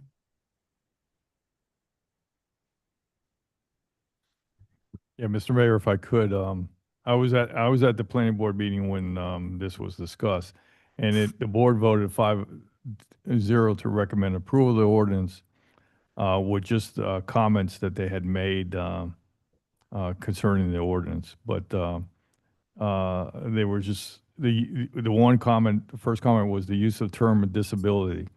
They felt that was broad and written as written in the ordinance. Since the ordinance is solely for certified recovery residents, we recommend the verbiage be changed and limited to the disability of addictions as defined by the ADA. With broader and general use of the term disability, we are concerned it will open the door to other forms of disabilities applying for reasonable accommodations for or LDC for other types of community residential homes, CRH facilities. The state statute is clearly directed for certified recovery residents. We feel the language within this ordinance should be limited only to that type of disability for clarity. Their second comment was that state statutes already limit the location of community residential homes to be no closer than 1,200 feet from another CRH. We feel this language should be added, reference to our ordinance to reinforce and clarify the state statute for this and future boards considering these applications. Okay, thank you, Mr. Manager. Okay, so let's go ahead and move to discuss the recommendations of the board, Mr. Manager. They're not included in the current version of the ordinance. Is that correct? No, that was just their suggestions. As I said, they passed it 5-0 with just suggestions. Okay. Mr. Mayor, I might be able to address some of those. Sure. So the ordinance is specific to recovery residences. And if you look at the definitions of a recovery residence, it's a residential dwelling unit, the community housing component of a licensed day or night treatment facility with community housing or other form of group housing, which is offered or advertised through any means, including oral, written, electronic, or other printed means, by any person or entity as a residence that provides a peer-supported, alcohol-free, drug-free living environment. So the ordinance, in conjunction with the requirements of the statute that was passed by the legislature in the last session, deals with alcohol and drug facilities. It doesn't deal with any other facilities other than facilities that treat those disabilities or afflictions. So I'm not really sure where the board is referencing or where they're asking for a clarification of disabled. I know there's a definition of a disabled individual or person in the ordinance, which is defined by statute, but I'm not sure. I'm kind of confused as to where the concern is from the board with regards to that issue. And there, you already have an ordinance that references the siting of community homes in general. So what the board is talking about is the siting restriction of distance is already contained in Florida statute and has already been adopted by the village code, the land development code, and referenced in there. So, I mean, I'm not sure exactly what the clarification is that the board is asking for. Well, it sounds to me, thank you, Brad. I appreciate the context. I mean, it sounds to me like the items that they'd highlighted in their comments are addressed just through different avenues that are already there, kind of included. So in at least in effect, it sounds to me like those concerns are addressed through the definitions that you just highlighted. So I mean, that sounds like, at least from my perspective, I'm satisfied that there is some limiting language through Florida statute and through the definitions of the terms that we're discussing.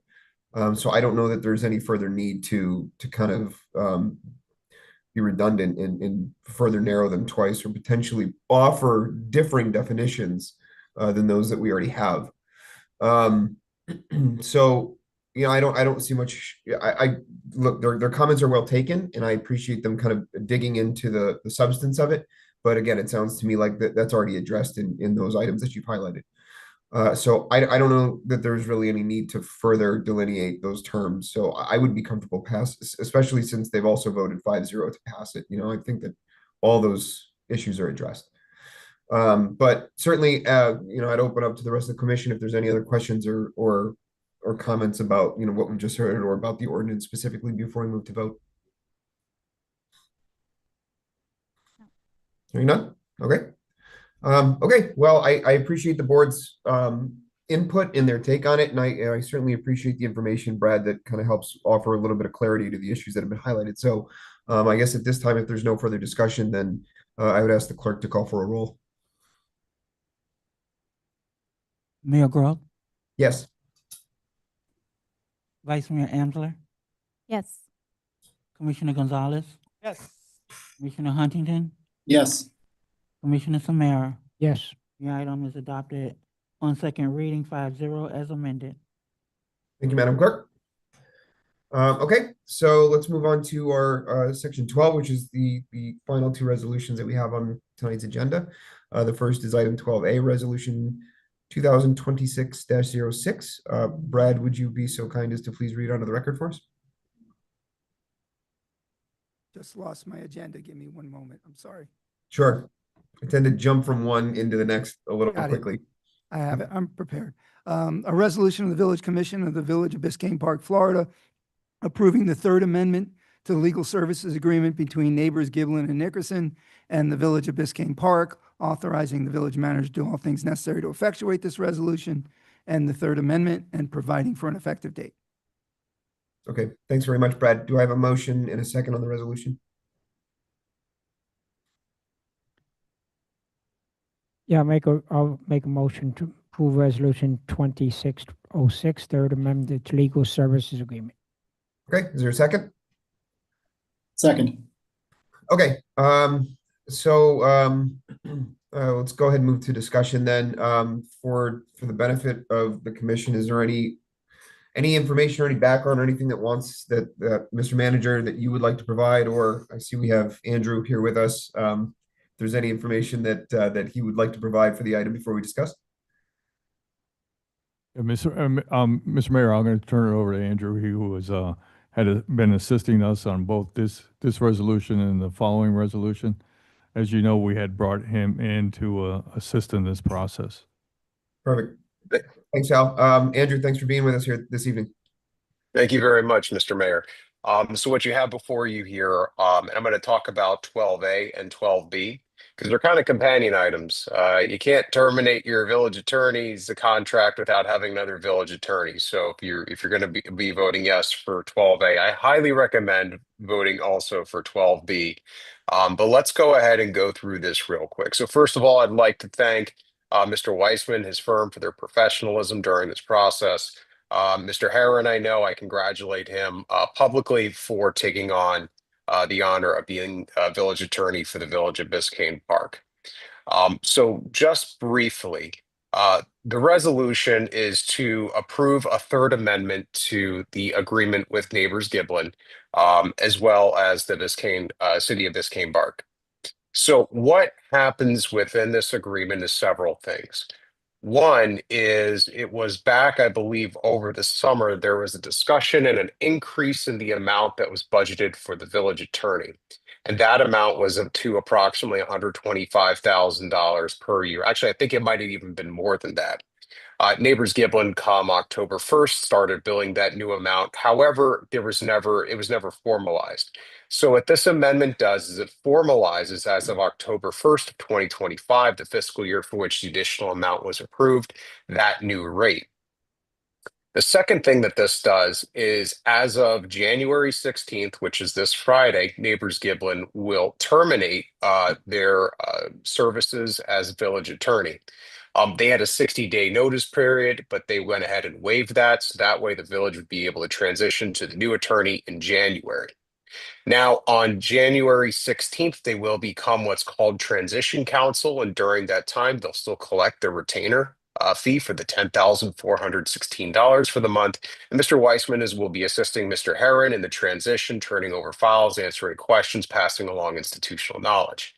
Now, one other thing that is in here, let me just touch section 3. Section 3 was there's a few outstanding invoices that's going to be closed out by the effect of signing this amendment. Not that they were held for any particular reason, just they have not yet been paid, and that was to resolve that.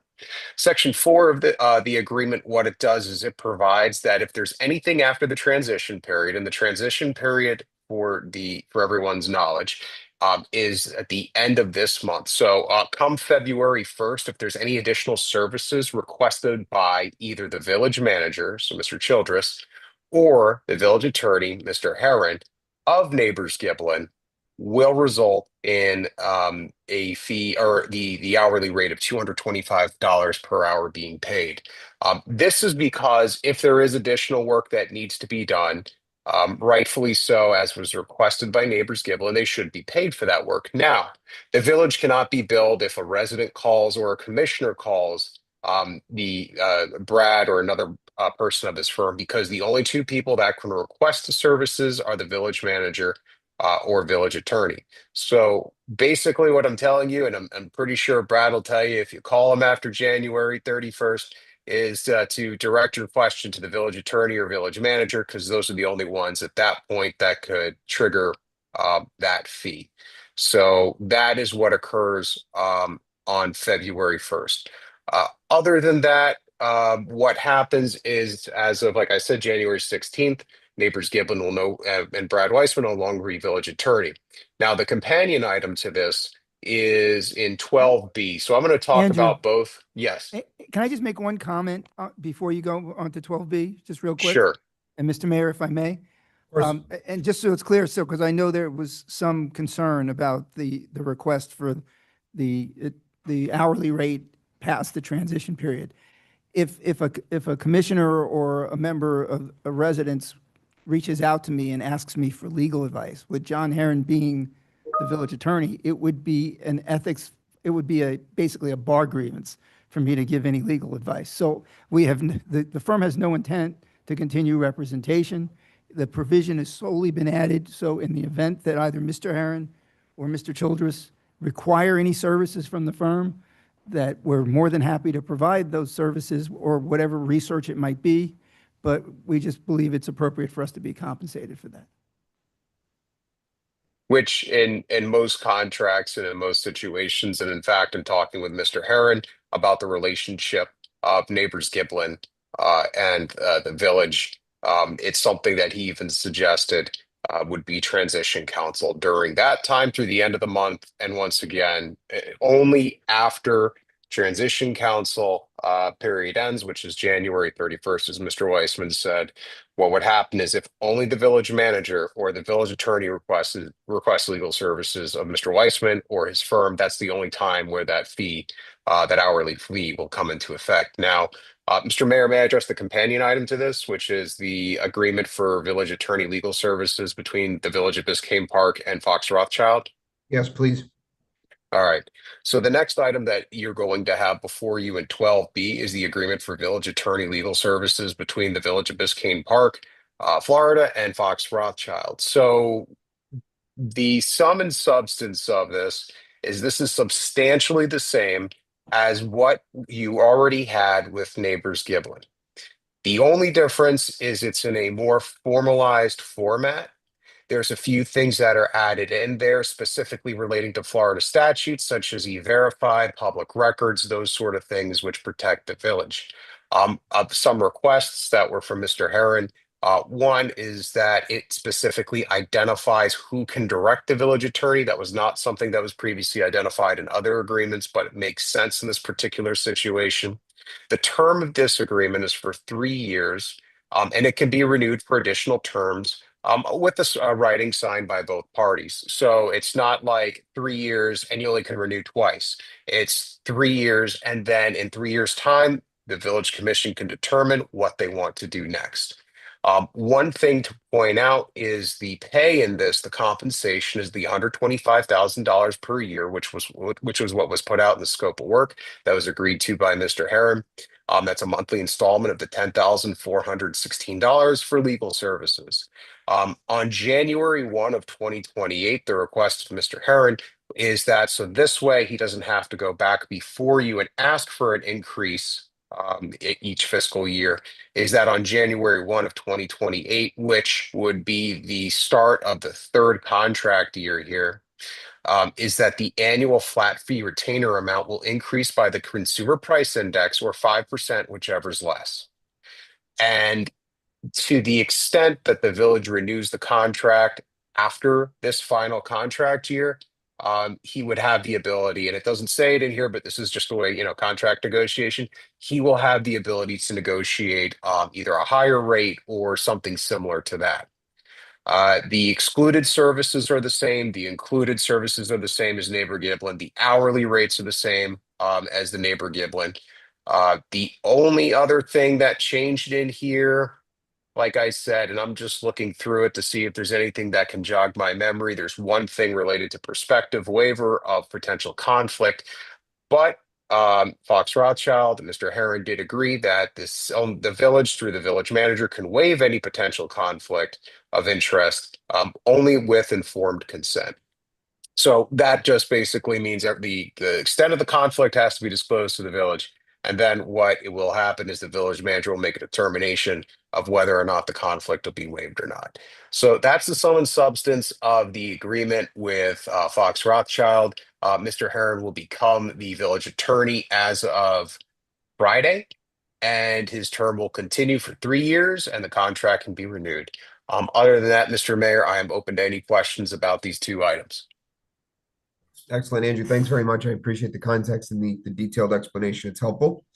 I know you covered both. Right now, we haven't read the following resolution just yet. So I want to take this, piece by piece, obviously. So I'd like to ask the commission if there's any discussion items on the resolution that's been moved before us, which is 2026-06. So I'd ask the commission at this time if there's any discussion or any item they'd like to raise on that resolution before we move to a vote. No. I have a question. So, Andrew, sorry, I can't see your last name, Mr. Dunkill. I just have a quick question. So in the contract from Brad's firm, currently there was a termination clause. It was it required, I believe, it was 60 days notice. Correct. Is that correct? Correct. Mhm. So we didn't execute that clause as a commission. So I'm wondering, so who's proposing this to be waived and get into this agreement? Who kind of pushes this forward? I want to understand who's making the motion for it to happen today. The conversation, so at the last commission meeting, there was direction given to the village manager, which was then given to me to begin the negotiations with Mr. Heron. In conversations with the village manager, it was identified that Mr. Heron would like to start as soon as possible. I spoke with Mr. Weissman, and Mr. Weissman confirmed with his firm that they were willing to waive the 60 days notification period for termination and entered into this third amendment to legal services agreement. Like I said at the beginning, I thank Mr. Weissman for his professionalism. That is part of the professionalism, both him and his firm. They're both he's a stand-up guy and that's a stand-up firm. So that is how we ended up with this third amendment and the waiver of the 60 days. Got it. And then my second question would be, are there any specific changes to the scope of work, one versus the other, that you can highlight? The scope of work from Neighbors Giblin to Fox Rothschild is the same. It just is in a different format. So you are aware, when the contract was drafted, it was drafted with the scope of work that was put out by the village manager, which was the same as Neighbors Giblin. So the excluded services as well as the actual services provided are the same. Okay. Oh, yeah, just and I had this conversation with Mr. Heron. Just want to make it to public. You don't need, the 60 days is acceptable, meaning cutting it short from 60 days, you don't need to,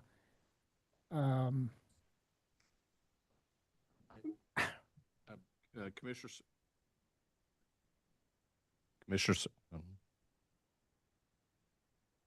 you are. Commissioner Samaria, yes, we did have that conversation. I think ultimately, as your special counsel just stated, this is an agreement between the village and Neighbors Giblin to waive that time period. That is certainly the ability that both parties have the ability to do that, as I understand, and as has been explained, and that, as I understand, that has been agreed to by Mr. Weissman and his firm. Thank you. I just wanted to make that for the record, that we had our conversation about it. Thank you. All right. First of all, I want to thank the attorney that helped us. I'm sorry. What was his name? Andrew. Andrew, thank you so much for your assistance during this time. Really appreciate your input and your help with this. I'd like to make a resolution, I'd like to make a motion to approve this as, what we're talking about 12A at this point, right? Or 12A? 12A, yeah, 2026-06, yeah. 12A's already been, there's a motion on 12A already? We have a motion on 12A, yes, but we haven't voted on it. Okay, you made a motion? Okay, well, I'll second that motion then. Somebody made a motion. We have a second, so it's in discussion. So at this Perfect. point, I'll just ask all in favor of approving resolution 2026-06. Aye. Aye. Aye. Aye. Aye. And to echo the commissioner's sentiment, John, appreciate your work in getting up to speed so quickly.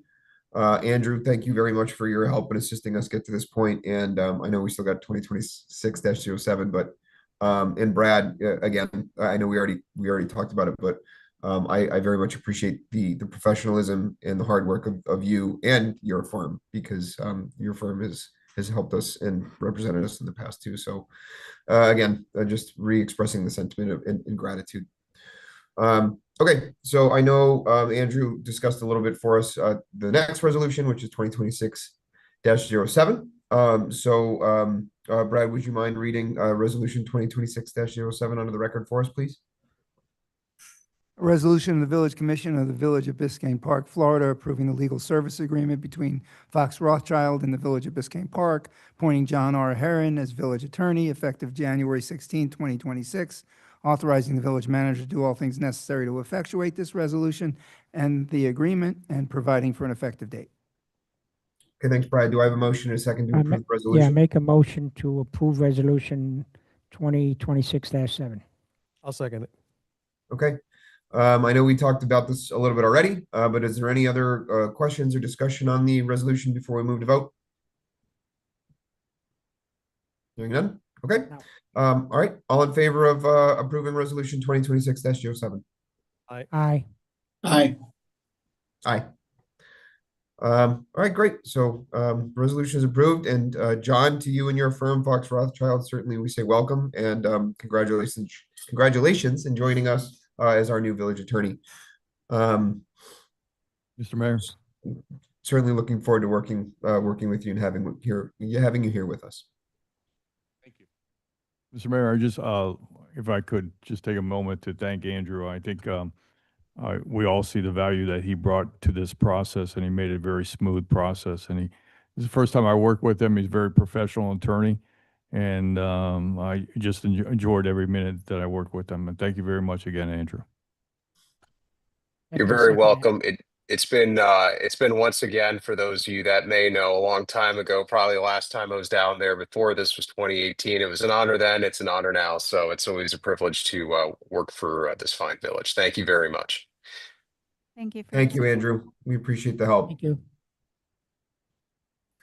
All right, so that's our final resolution for the evening. So let's go ahead and we'll move on to well, we don't have any old business, so let's move on to new business. I know it's been amended. That I think my item was the last one remaining. So I don't intend to take a whole lot of time with mine. Really, the discussion item is just something that's I've been thinking about for a long time. And communications is a very broad issue, as we all know, and we've tried to attack it in so many different ways. And I think that starting from the top down, because I think that we can always strive to improve our communications with the residents and with the community. So I think that there's still a lot of work that we need to do there to really refine our process. But I think one of the things that we've been lacking, and this has come up in several different contexts, is something that Vice Mayor, I know that you've mentioned many times, and I know communications is something that you talked about too, is a procedure, a standard procedure that we have, and a guideline for communications, and how our village communicates with our community. And this really comes from an area where I know that municipalities, certainly surrounding municipalities and members of not just Miami-Dade County, but I'm sure all over Florida, have these standard operating procedures. These, it's codified. It says exactly this is how the village, the municipality communicates. These are the channels. This is the individual who's going to disseminate official communications. And this is kind of underscored by I don't know if anyone else gets them, but I get communications from other municipalities here in Miami-Dade County, and I'll just use, again, this by way of example, not for any specific reason, but Palmetto Bay. I get regular communications from Palmetto Bay. I don't know how I get them. I don't think I ever signed up for them, but I get them. And it's coming from an individual within Palmetto Bay, and this is how you know that it is an official communication of the town of Palmetto Bay. And again, this is also underscored by certain other areas where it would be helpful for us to know who is communicating to residents for which issues, in what messaging they're I guess going to understand is this is the Village of Biscayne Park telling me this, and I think about it a lot in the context of emergencies. I know we started talking about that last year when we opened up that kind of that emergency communication, or I forget the name of it exactly, but that when the emergency something is activated, that there's going to be messaging that follows. So, when we're going into hurricane season, I think about, how are we as a village and who within the village is going to pass along those official communications for the village to our residents to say, these are the weather reports, this is where you can get your sandbags, these are the evacuation routes, the rec center is going to be where, you can, seek shelter. I know that that's sort of not traditionally, but I think that maybe the manager has kind of taken that up in those sort of scenarios. But I think it might just be helpful for us to understand who's doing it. In the other context that I think it in, and I think I may have mentioned it in here, but I wrote this a couple of weeks ago, so I don't really remember. Is like when certain things happen within the village, when certain staff or employees in the past have been placed on administrative leave. I know that news channels or media is reaching out to us. We say, well, how do we respond? What do we say? What can we say? What are we allowed to say? Who's communicating with the media on behalf of the village to provide an official statement? And I don't think we have that. So I'd be interested in saying, how do we set this? And let me be very frank up front. I don't know what the answer is. What I'm interested in doing, and the end goal of this item, is to ask that our attorney and the manager provide to us, the commission, kind of a sampling of what our surrounding municipalities have in place for these sort of communication efforts. So we can say, is this something that fits us? Can we utilize this? Can we mirror this? Can we deploy it in a way that makes sense for Biscayne Park? Because again, this is something that we regularly do when we're looking to effectuate something in the village. We look to our neighbors to say who's doing it well and why are they doing it well, and how can we not copy that, but kind of emulate it, use it as inspiration to say this is how we'd like to do it. So this isn't terribly fully formed, but that's just kind of the background. That's like the thought process of where this comes from. And that I don't have a formal proposal as to how we should handle it, only that I would ask the commission for your opinions on it. And if you're interested in moving forward in the way that I've recommended, ask our village attorney and our village manager to look at our surrounding municipalities and say, what do they have for standard operating procedures for communications, and how can we try to leverage that to make communications better here in Biscayne Park. So that's all there is to it, really. I'd be happy and interested in hearing from the rest of you, but that would be where I would see this going, at least as of now. Thank you, Jonathan. I appreciate you bringing forward that item. I do think it's important. I think we spoke about it with every manager we've had. Yeah. And there has never been one solid system in place, which, we're kind of jumping back and forth on the same topic. So I agree. I think it's for an opportunity to look what works, best practices in place, and then see what can be proposed based on that. Yeah, no, I agree. And you're right. We've talked about it several times, and I know there's been transition, to different managers, and, it's hard when, we lose a thread, and it's not, certainly not by intent, it just happens. But, this communications is an important piece, and, there are many facets to communication, and, starting from the top down and saying, how can we set ourselves up to be successful in the village to be successful, and then how to, based on, you know, a procedure that we have, what system best fits that procedure. And maybe it's the app and maybe we keep doing it, but I think that's a process that comes after that when we decide what's our procedure look like. So I agree with you, and I appreciate your comments, Vice Mayor. Mr. Mayor, if I will, I did a fair amount of research of this a couple months back, and when you brought up the item, I was excited because it's a topic that I brought up a couple of times before, is an overall communications plan. And doing that research, I found out you mentioned our neighbors. What some of our neighbors have done in the past is they brought in communications firms, not to run the show, but just to help formulate that communications plan. They look at what our staffing model is. They look at what communication is necessary, what's industry standard, and what's a realistic approach for a village of our size. There's municipalities close to us have already done this. I think that nobody in that room or anywhere else is a communication expert, and I think bringing in an expert can show us what maybe what we're missing, what we're doing right, and what we can do best. I think that for the small investment that comes to get to a professional level, I think is imperative. I don't think that we're ever going to fix this without having an expert look at it and come up with a plan that works not just for now but for the future. So can I ask? I appreciate that. I appreciate you took the time, Commissioner. So maybe this is kind of a twofold approach. Then maybe one is asking if the manager and the attorney can look at what other procedures exist for municipalities surrounding us, because ultimately that's what they would have adopted after going through the process. Now, it's not lost on me that, you know, maybe that was through the benefit of a professional service. So maybe as part of that, you know, speaking with those surrounding municipalities too, to say, well, who did you use and how effective were they? Because that's like, I find that to be the best way to vet, you know, potential, you know, vendors or professionals that are going to help you, is say, you know, what's your experience with this firm?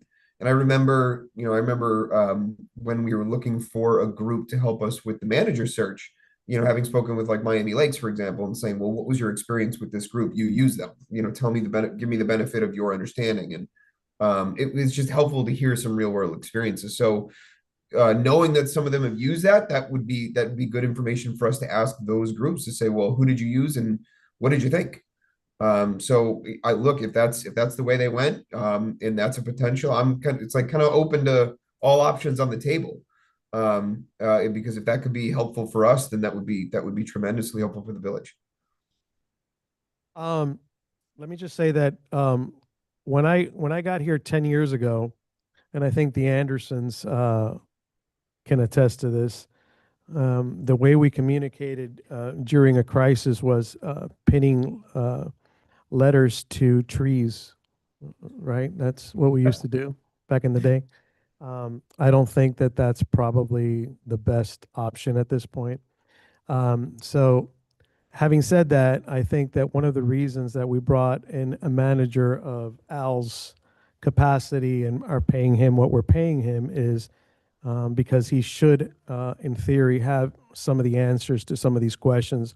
I'm not looking to hiring anybody at this point, unless Al says that he doesn't have any suggestions or he doesn't have a clue, which I doubt that's the case. But we're paying Al a lot of money to perform this job, and I would welcome his input on what he would suggest or what he can gather with the help of the attorney for proper communication during times like that. So that's my 2 cents on the matter. I appreciate that. All right, thanks. I agree with that. I think that the city manager does have that experience. We are paying him a lot of money, and hopefully he's got good judgment and will let us know if he can't do the job. So I don't think we need to go with an outside firm. I think that this, city manager with his experience and the amount of money we're paying him can do the job. And hopefully he'll tell us if he can't and he needs outside people, that his pride and his ego will go out the door. Thanks, Commissioner. I certainly agree with what everyone has said. It sounds like there's consensus to ask the manager and the attorney to look at this for us and provide us with some updates on on what we're seeing with surrounding municipalities, and that's either something that they have in place, some written procedures, but also, open to the idea of what Commissioner Huntington has recommended. But I think I would leave it up to the two of them to say, could you look at this for us, because we're interested in formalizing this. And I think it's something that the village could really use and really need. So with the commission's approval or consent or agreement, whatever, I'd ask the attorney and the manager to work together to do just that and bring those things to our attention. And hopefully by next month, because I'd like to try and get this thing moving so we can make some progress as quick as possible. So, Mr. Manager, is that something that you could work with the attorney on for us, please? Mr. Mayor, as you know, we already had an initial conversation. The attorney and I met with you individually and already had initial conversation on this. So we already are in the Genesis phase of it. We're going to move forward. I don't know. I think it's going to take a little more than 30 days.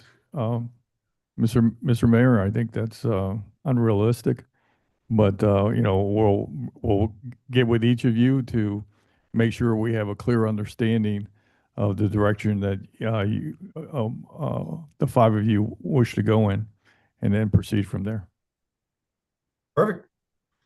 Well, I would very much appreciate it, and I'm really looking forward to moving that item forward. So, again, it sounds like there's consensus to do just that. It sounds like we're starting to make progress. So, that was the solution that I was hoping to get out of the discussion item. So I don't really have anything further on it. So I appreciate the commission listening and providing your input, and I'm thankful to the attorney and to the manager to helping us. So if there's nothing else on the discussion item, I think that's our last item for the evening. Mr. Mayor? Mr. Mayor, if I may, Yeah. well, I think to Commissioner, Mr. Manager, could you basically, I know it's on the website and all of that, but for the public, could you tell us the two, things that are coming up in February? Because I know we have, if you can just tell us I know there's about 3 items coming up in February, right? Commission meeting. You're talking about the strategic planning session, Yes. which is on the 13th and 14th. Yeah, just wanted to let. It's half a day on Friday the 13th, which is not an unlucky day. Yeah, and that was the day that I said that I couldn't make it, and you said that you would try to see if there's another date. Right, but If there is no option for another date, then yeah. I can make it. Okay, great. And then that's a half a day, and then a full day on Saturday the 14th, which will go to approximately 3 p.m. And then we also have the our movie night coming up, which is we're hoping that we don't have the weather that we've had the last, and then there will be beautiful skies and everybody will come out, and I'm sure it's going to be a very successful day. That begins, it's important you get there about 7 p.m., I guess. Seating starts at 6 o'clock, and that's Saturday, 24th of January. Excellent. Thank you, Commissioner. Thank you, Mr. Manager. Brad, did you have I something? do. Yes, I have one last matter for the commission. Okay. Pursuant to Florida statute, section 286.0118A, the village attorney is requesting the advice of the village commission in a closed-door meeting to be held on February 3rd of 2026 at approximately 6 p.m. or as soon thereafter for the purpose of discussing pending litigation in the matters of Christopher Castro versus the Village of Biscayne Park, which has been filed in the U.S. District Court for the Southern District, case number 25-CV-21837-BB, and Luis Cabrera versus the Village of Biscayne Park, also filed in the U.S. District Court for the Southern District, case number 1:25-CV-21452-KM. The estimated length of this closed-door meeting will be approximately 1 hour. So this is a shade session? Yes, sir. Okay. Would the commission be interested in trying to maybe start? I'm wondering, only about setting it at 6 p.m. because since that's when, our commission meetings, like our public meetings normally start, maybe we would be better off trying to set it at 5. I know I normally can't. start at 5:45. You can't do that. You have to open The shade session has to be opened during a public meeting. You'll be required, the village has to provide public notice prior to that date. And Mr. Mayor, you will have to, during an open meeting, you will have to close the public meeting and open the closed door session in order for it to be in compliance with Florida law. Understood. Forget what I said. Then 6 PM it is. So, and that's why the language is 6 PM or soon thereafter. So if you start the commission meeting at 6 PM, you can take preliminary matters if you want, and at some point during the the regular commission meeting on February 3rd, you will basically adjourn the public meeting, open the closed door meeting. I'm sure Mr. Herron has the language for you. If not, I can provide it, where you'll announce, essentially you'll re-announce what the purpose of the closed door session is. You will announce the individuals that are going to be present inside the closed door session. If you're going to have the closed door session here in the chambers, you would basically have the public would have to leave, and essentially the only individuals that are present during the closed door session are this collegial body, the village attorney, the village manager, and the outside counsel that are representing the village on those matters. I'm sorry, what's the date on that? That's name? the day of the commission meeting? It's on the day of the commission meeting, on your February 3rd commission meeting. So we're going to have a closed door session on commission meeting day. Your only other option is to have another public meeting at another time to open and close to open the closed door session. You can't just have a closed door session standalone. It has to be open during a public meeting. And then we close the door. I'm sorry? And then we close the door to the Oh, yeah. public. Then we close the door to the public meeting. I don't understand any of Okay, this. so Explain this to me, because I'm concerned. I can So do we're that. closing you said closed door meeting, A right? closed door meeting, it's called a shade session. So Okay, you're under the Sunshine Law, you're allowed to have certain meetings outside the public purview. okay. Um, But it has to be open. no. Okay, So it's closed. The public's not going to be here. The only individuals that'll be in the session okay. are all of you. Yep. Mr. Herron, Mhm. the village manager, Okay. and the attorneys that are representing you, and I got it, John, and a court reporter, Okay, taking down a verbatim record of what's being said. okay, That record is sealed okay. until the litigation is over. It's concluded. Got it. The purpose of it is so that you can talk strategy sessions. Okay. You can talk about potential settlements if that's what needs to be discussed.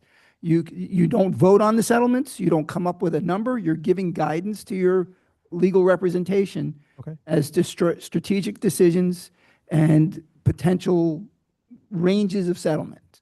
Got it. That's, and then once the litigation is over, then that record, this is the reason why the court reporter's there, is the record becomes a public record for the public to see.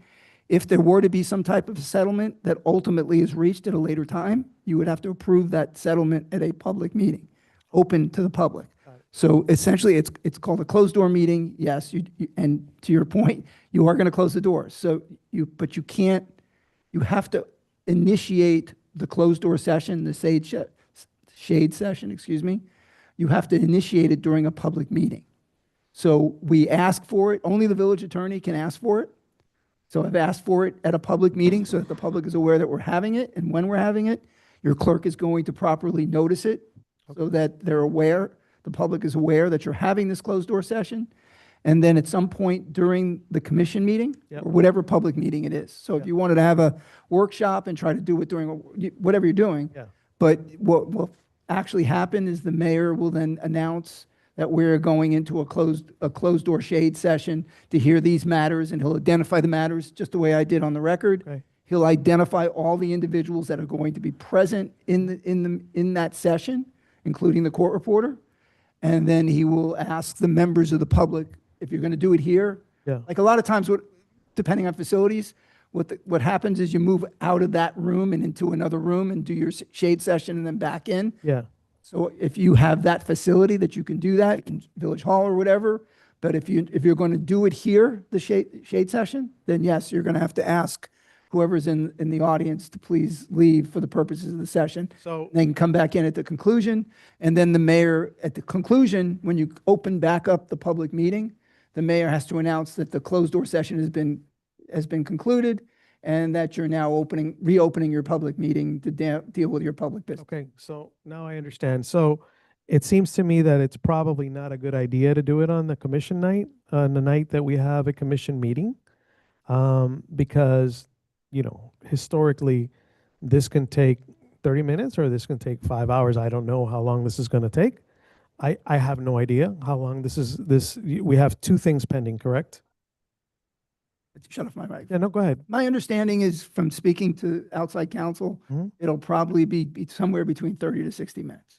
30 to 60 minutes each or 30, 60 Both minutes matters. total? Both And matter. it's the same people talking about the same You thing? have the same outside counsels. It's lawyers from Weiss Serota Mhm. are representing you on both matters. Got it. Okay. Well, listen, I'm fine either way, honestly. I don't care if you all want to do it on the night of the commission meeting, or if you want to set a special meeting, I'm good with that too. Whatever you guys want to do is fine with me. Mr. Mayor, if we're going to be scheduling a workshop for the website design, could we possibly schedule it on that night as well? Let me ask Brad, can a shade session be set on the same day as a workshop rather than a special agenda meeting? I've never seen it done that way. John, I've never seen, I don't think so, but I've never seen it done that way. If I may, to add to what Brad has said, you do have to open it at a regular meeting. So you would have to schedule, if you wanted to do it on the same day that you had the workshop, you would have to notice the workshop and then notice the separate meeting to have the public meeting to then open and close the shade meetings. Right. The only item on that agenda would be the consideration of the two shade items. But because of the quirk of how the state statute reads, they would have to be two separate notices, the notice for the workshop and the notice for the public meeting where the shade meetings are going to be. There's one other wrinkle too. So if you're going to do it on a different date, so this announcement that I just made will have to be made again at another public meeting, unless you know the date now as we sit here, because you have to announce the scheduling of it at a public meeting. So if you're going to put it, if it's not going to be, because I was told it was going to be done during the commission meeting on February 3rd, if you're going to schedule a workshop at a later time, then understand that Mr. Herron at a regularly scheduled public meeting will have to re-announce his request to have a shade session to discuss these matters, because this had to be done at what I just did at a public meeting. By that logic, I'm sorry, so can we just, Mayor, if we can just confirm who's available? I'm available for February 3rd at 5 o'clock, which is it's what's being proposed. Am I correct? What Mr. Weissman proposed was 6 o'clock. What I would Sorry, say 6 o'clock, yeah. is in my experience, is you can have it earlier if you want. It would just be advertised as a public meeting for, let's say, to start at 4:30 or 5 o'clock, and then you would still have your second notice of your regular council meeting Yeah. Starting at 6 or as soon thereafter. I'm perfect with that, yes. Yeah, So so if that's you want how to- I seen it done. I've done it both ways, and I believe that, as long as you announce it. Yeah. And you notice it in accordance with the statute, you're in compliance with the statute. And we also do the presentations at 5 o'clock, so we can do the presentations and then have it right after the presentation? No, We do the we announcements at do 5:45. proclamations at Okay, 5:45. Yeah, but it's so. But we could start at approximately 4:30 if that works for everybody. And then, and advertise it for 4:30. And I would suggest that we not do it here. We do it, go over to the, into City Hall and just do a conference room and kick everybody out of there instead of closing this here. And if I may, to address, I think the concerns that Mr. Weissman mentioned is you can also just, it can be the regular meeting. You would just start it earlier, adjourn it, and Yeah. then pick back up and Yeah. say that in your agenda. You'd explain that that's how you're going to do it. So you can take a 20-minute break to allow the public to come back in. Yeah.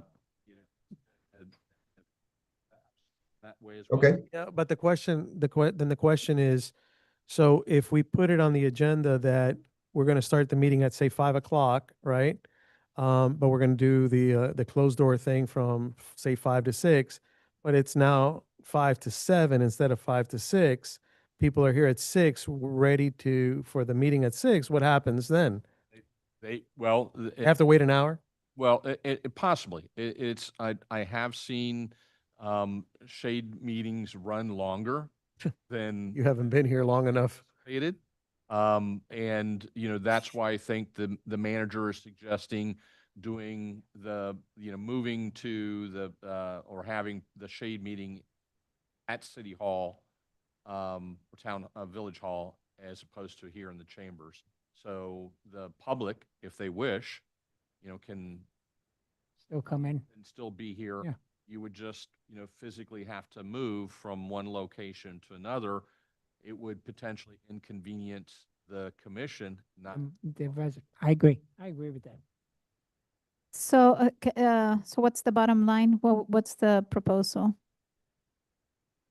If you want to start at 5 o'clock, Mr. Weissman will modify his announcement to say that you're going to start at 5 o'clock. Got it. We'll notice it accordingly.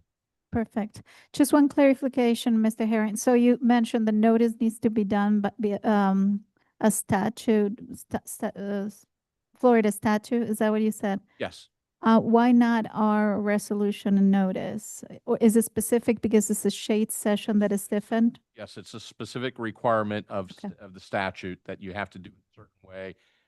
That's why, in that notice, you have to list who are going to be the attendees Got it. by name, and that there's going to be a court reporter. There's a method to the madness, Got it. as determined by Tallahassee, the Florida legislature. Understood. Perfect. Thank you for clarifying. I'm okay with that. I am too. I think that's, Yeah, I'm okay with that. My only last question was, would we need a verbal resolution to move the start time of the regularly scheduled meeting to 5 o'clock? oh, yeah.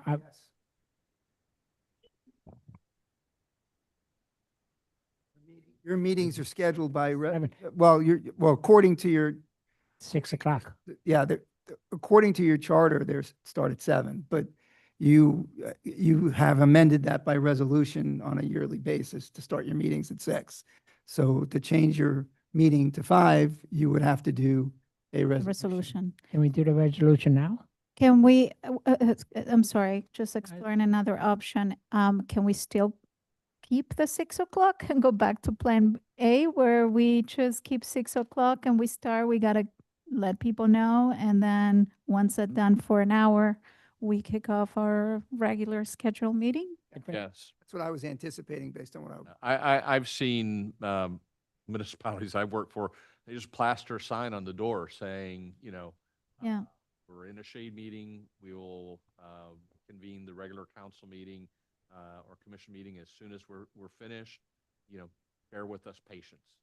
Perfect. So yeah, I think, And if you go to another location, so if you're going to do, as the manager suggested, and go into City Hall to do the shade session, if anybody comes on Zoom, anybody shows up in the meeting, the Madam Clerk can be here. She can explain what's going on, that you can have a sign. I mean, there's plenty of ways to do that, especially that you're not inconveniencing the residents if you go somewhere else and they're here and you start the meeting. all right. Anna, do you have an idea what the,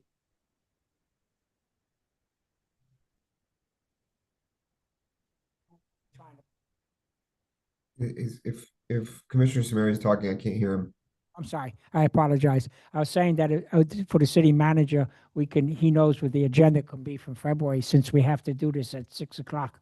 He can make the agenda to where it fits it. Because I think what Commissioner Gonzalez is, this is going to take longer than, and I don't want to have it go past the time period that we have. But the city manager determines what's on the agenda anyway, so he can make that. Yeah, it sounds like the easiest way to do it is to just set it at 6 and then do is John and the manager and Brad have recommended that we we post a sign. We commence the regular meeting at 6. We move over to Village Hall to have the shade session. And we just reconvene, whenever we're finished. I think that's probably the best way to do it. I agree with that. So, Mr. Mayor, with that thought, we have some variances that are pending. Would the commission want to hear those at 5 o'clock on that same day?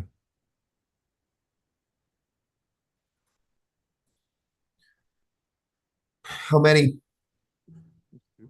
Three that are pending. We don't famously get through those terribly quickly. Yeah, there's two new ones and one that has been pending for a while. One we're hearing. Oh, okay. One we're hearing. Is it expected to be a long agenda, regular commission meeting on February? Do you expect to have? Yes, that's a yes. Well, no, Commissioner, that's a loaded question. I could say right now that it's going to be a light agenda, but then, I never know what's going to happen in the next 2 weeks. So I say we take it for February and so that we don't continue to wait on the pending variance that's been waiting for a while. And if we don't have time, maybe the other two can be deferred, the new ones. I think maybe we start at 5 for the variances, like you mentioned, and then if we have to defer them, maybe we set something special on the agenda because I really don't like residents having to wait on their variances because we have other things to get to. So maybe start at 5, see what we can get through, and then if we have to set a special agenda meeting to get through the remaining variances, do that. Yeah. Just a question to ask. Is one of the variances going to be the one that I had to recuse myself twice? I think it's VINGOLD. Right. Yeah. Yeah. Okay. So just to let them that's know. a rehearing. That's a rehearing. Okay. So that's the one that I'm going to have to, just to notice that I'm going to have to recuse myself again. Just for that one. Mr. Mayor, maybe if the commission is all available, try to suggest start at 4:30 because, as you said, these things take a considerable amount of time, and I could see us getting into a time crunch where we're still discussing the variance, and we have to start the shade session at 6 o'clock, and I could see that becoming a problem real quick. You don't have to start the shade session exactly at 6 o'clock. Oh, okay. You start it at 6 o'clock or as soon as thereafter as possible. Okay. And you could even set, if you're going to do a 4:30 Yeah. public hearing for the variances, you could schedule the shade session for 5 o'clock and then as soon as after. So it's just a matter of how you want to do this. I have no problem with it being 4:30.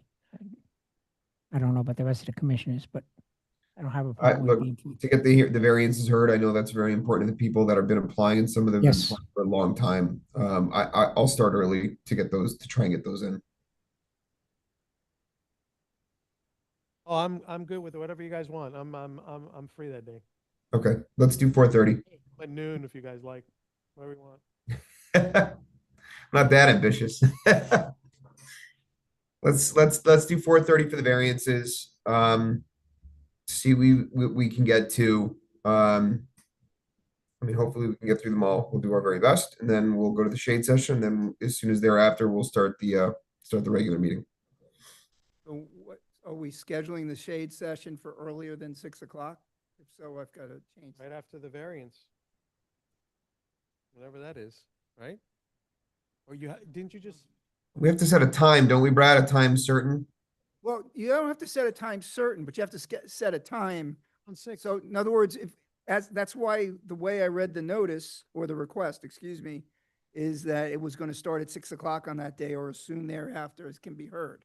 So, but if you're going to start it before 6 o'clock, then the notice would have to say that it sometime, listen, in other words, if you're going to hold a public meeting for variances, to hear variances, and now you want to put the shade session as part of that public meeting, then the notice would have to read at 4:30 or 5 o'clock or soon thereafter may be heard. Because if you're going to hear it between 4:30 and 6, then the request that I've just made is improper. Okay, so couldn't we open it up 6 o'clock, but start the commission meeting and then, So yes, yeah, you can do your, you because the can do- public's going to be expected to come here at 6 o'clock for the you can commission. do your variance hearings at 4:30. You can open your commission meeting, your Right. regular commission meeting at 6 o'clock. Yeah. Just basically, you open the meeting, Right, you can do the Pledge of Allegiance. right. You can then close the public meeting and open the shade meeting, make your announcements, go across over to City Hall, do your shade meeting, close your shade meeting, come back in, announce the closure of your shade meeting, reopening of your commission meeting, and move forward. I think that's the best solution. We will let the community know that we're having this shade meeting at 6 o'clock. Is that, Yes, you have to do a specific public notice. so we'll let them know that the commission meeting will start around 7 o'clock? Is that kind of the idea? The actual commission meeting will start around 7 o'clock based on, Logistically, yes. Okay. So you could certainly provide some type of notice saying that, I mean, if we finish earlier, right, which we're not, well, that, you got to be if careful. we finish earlier, then we can just take a little, a little break. But the problem here, my concern is that we start at 6, right? You're saying that it's going to take 30 to 60 minutes. I don't believe that for a second. But if it did, I just don't want people waiting here for an hour. That's my point. I don't want people here we saying 7 o'clock and then they're here till 8 o'clock. That's all. That's all I care about. I understand, but That's it. I understand what you're saying. I can't, I won't be here, but I have no control over how long the shade meeting lasts. Me neither. A lot of it's going to depend on the interaction by the commission. I'm sure the attorneys that are going to be doing the presentation, they understand time and they understand their Yes, Al, presentation will be, chime in. Commissioner Gonzalez, I think maybe we should just ask the Andersons if they're willing to wait. Oh, yeah, why, could you say that they're the only ones that come? so to your. Hey, what about Linda? Well, Linda's staff, so. So to your point, Commissioner Gonzalez, yes, you could do as part of your notice, you could indicate that you're going to indicate in your notice for the shade how long it's going to last. You could put language in there saying that the commission meeting will reconvene after the shade meeting is concluded, where it's approximately 7 o'clock, 7:15. You just have to be very careful that you don't put something in your notice where you say the meeting's going to start at 7:30, reconvene at 7:30, and then you reconvene at 7, because then you have a notice issue for your meeting. That's all I'm We saying. can always take a break. All right. Yes. Okay. Got it. All right. I'm good with that. Okay. So we're comfortable with that. Yep. All right. Andersons, are you good? All right. Sounds like Tuesday the 3rd is 4:30? set. Is it 4:30 then for, Correct. Yeah, for the variances. We'll start the variances at 4:30. 4:30 and then Clear, everything. we're for a scheduling while. we're scheduling all 3 variances at 4:30 or just one? Variances at 4:30, correct? Yeah. Yes, 3 variances at 4:30. All three. Okay. All right. Well, Brad, I appreciate you bringing that up so we can get it resolved. If there's nothing else, and I now make that that's all set, huh? I'm sorry. No, go ahead. I was just gonna say there's nothing to roll over except for the items that were withdrawn, which will be replaced. So at this point, if there's nothing further, I'd ask for a motion to I adjourn. make a motion to adjourn. We have a second? All in favor? Aye. 46. Aye. Aye. Thank you. Take care.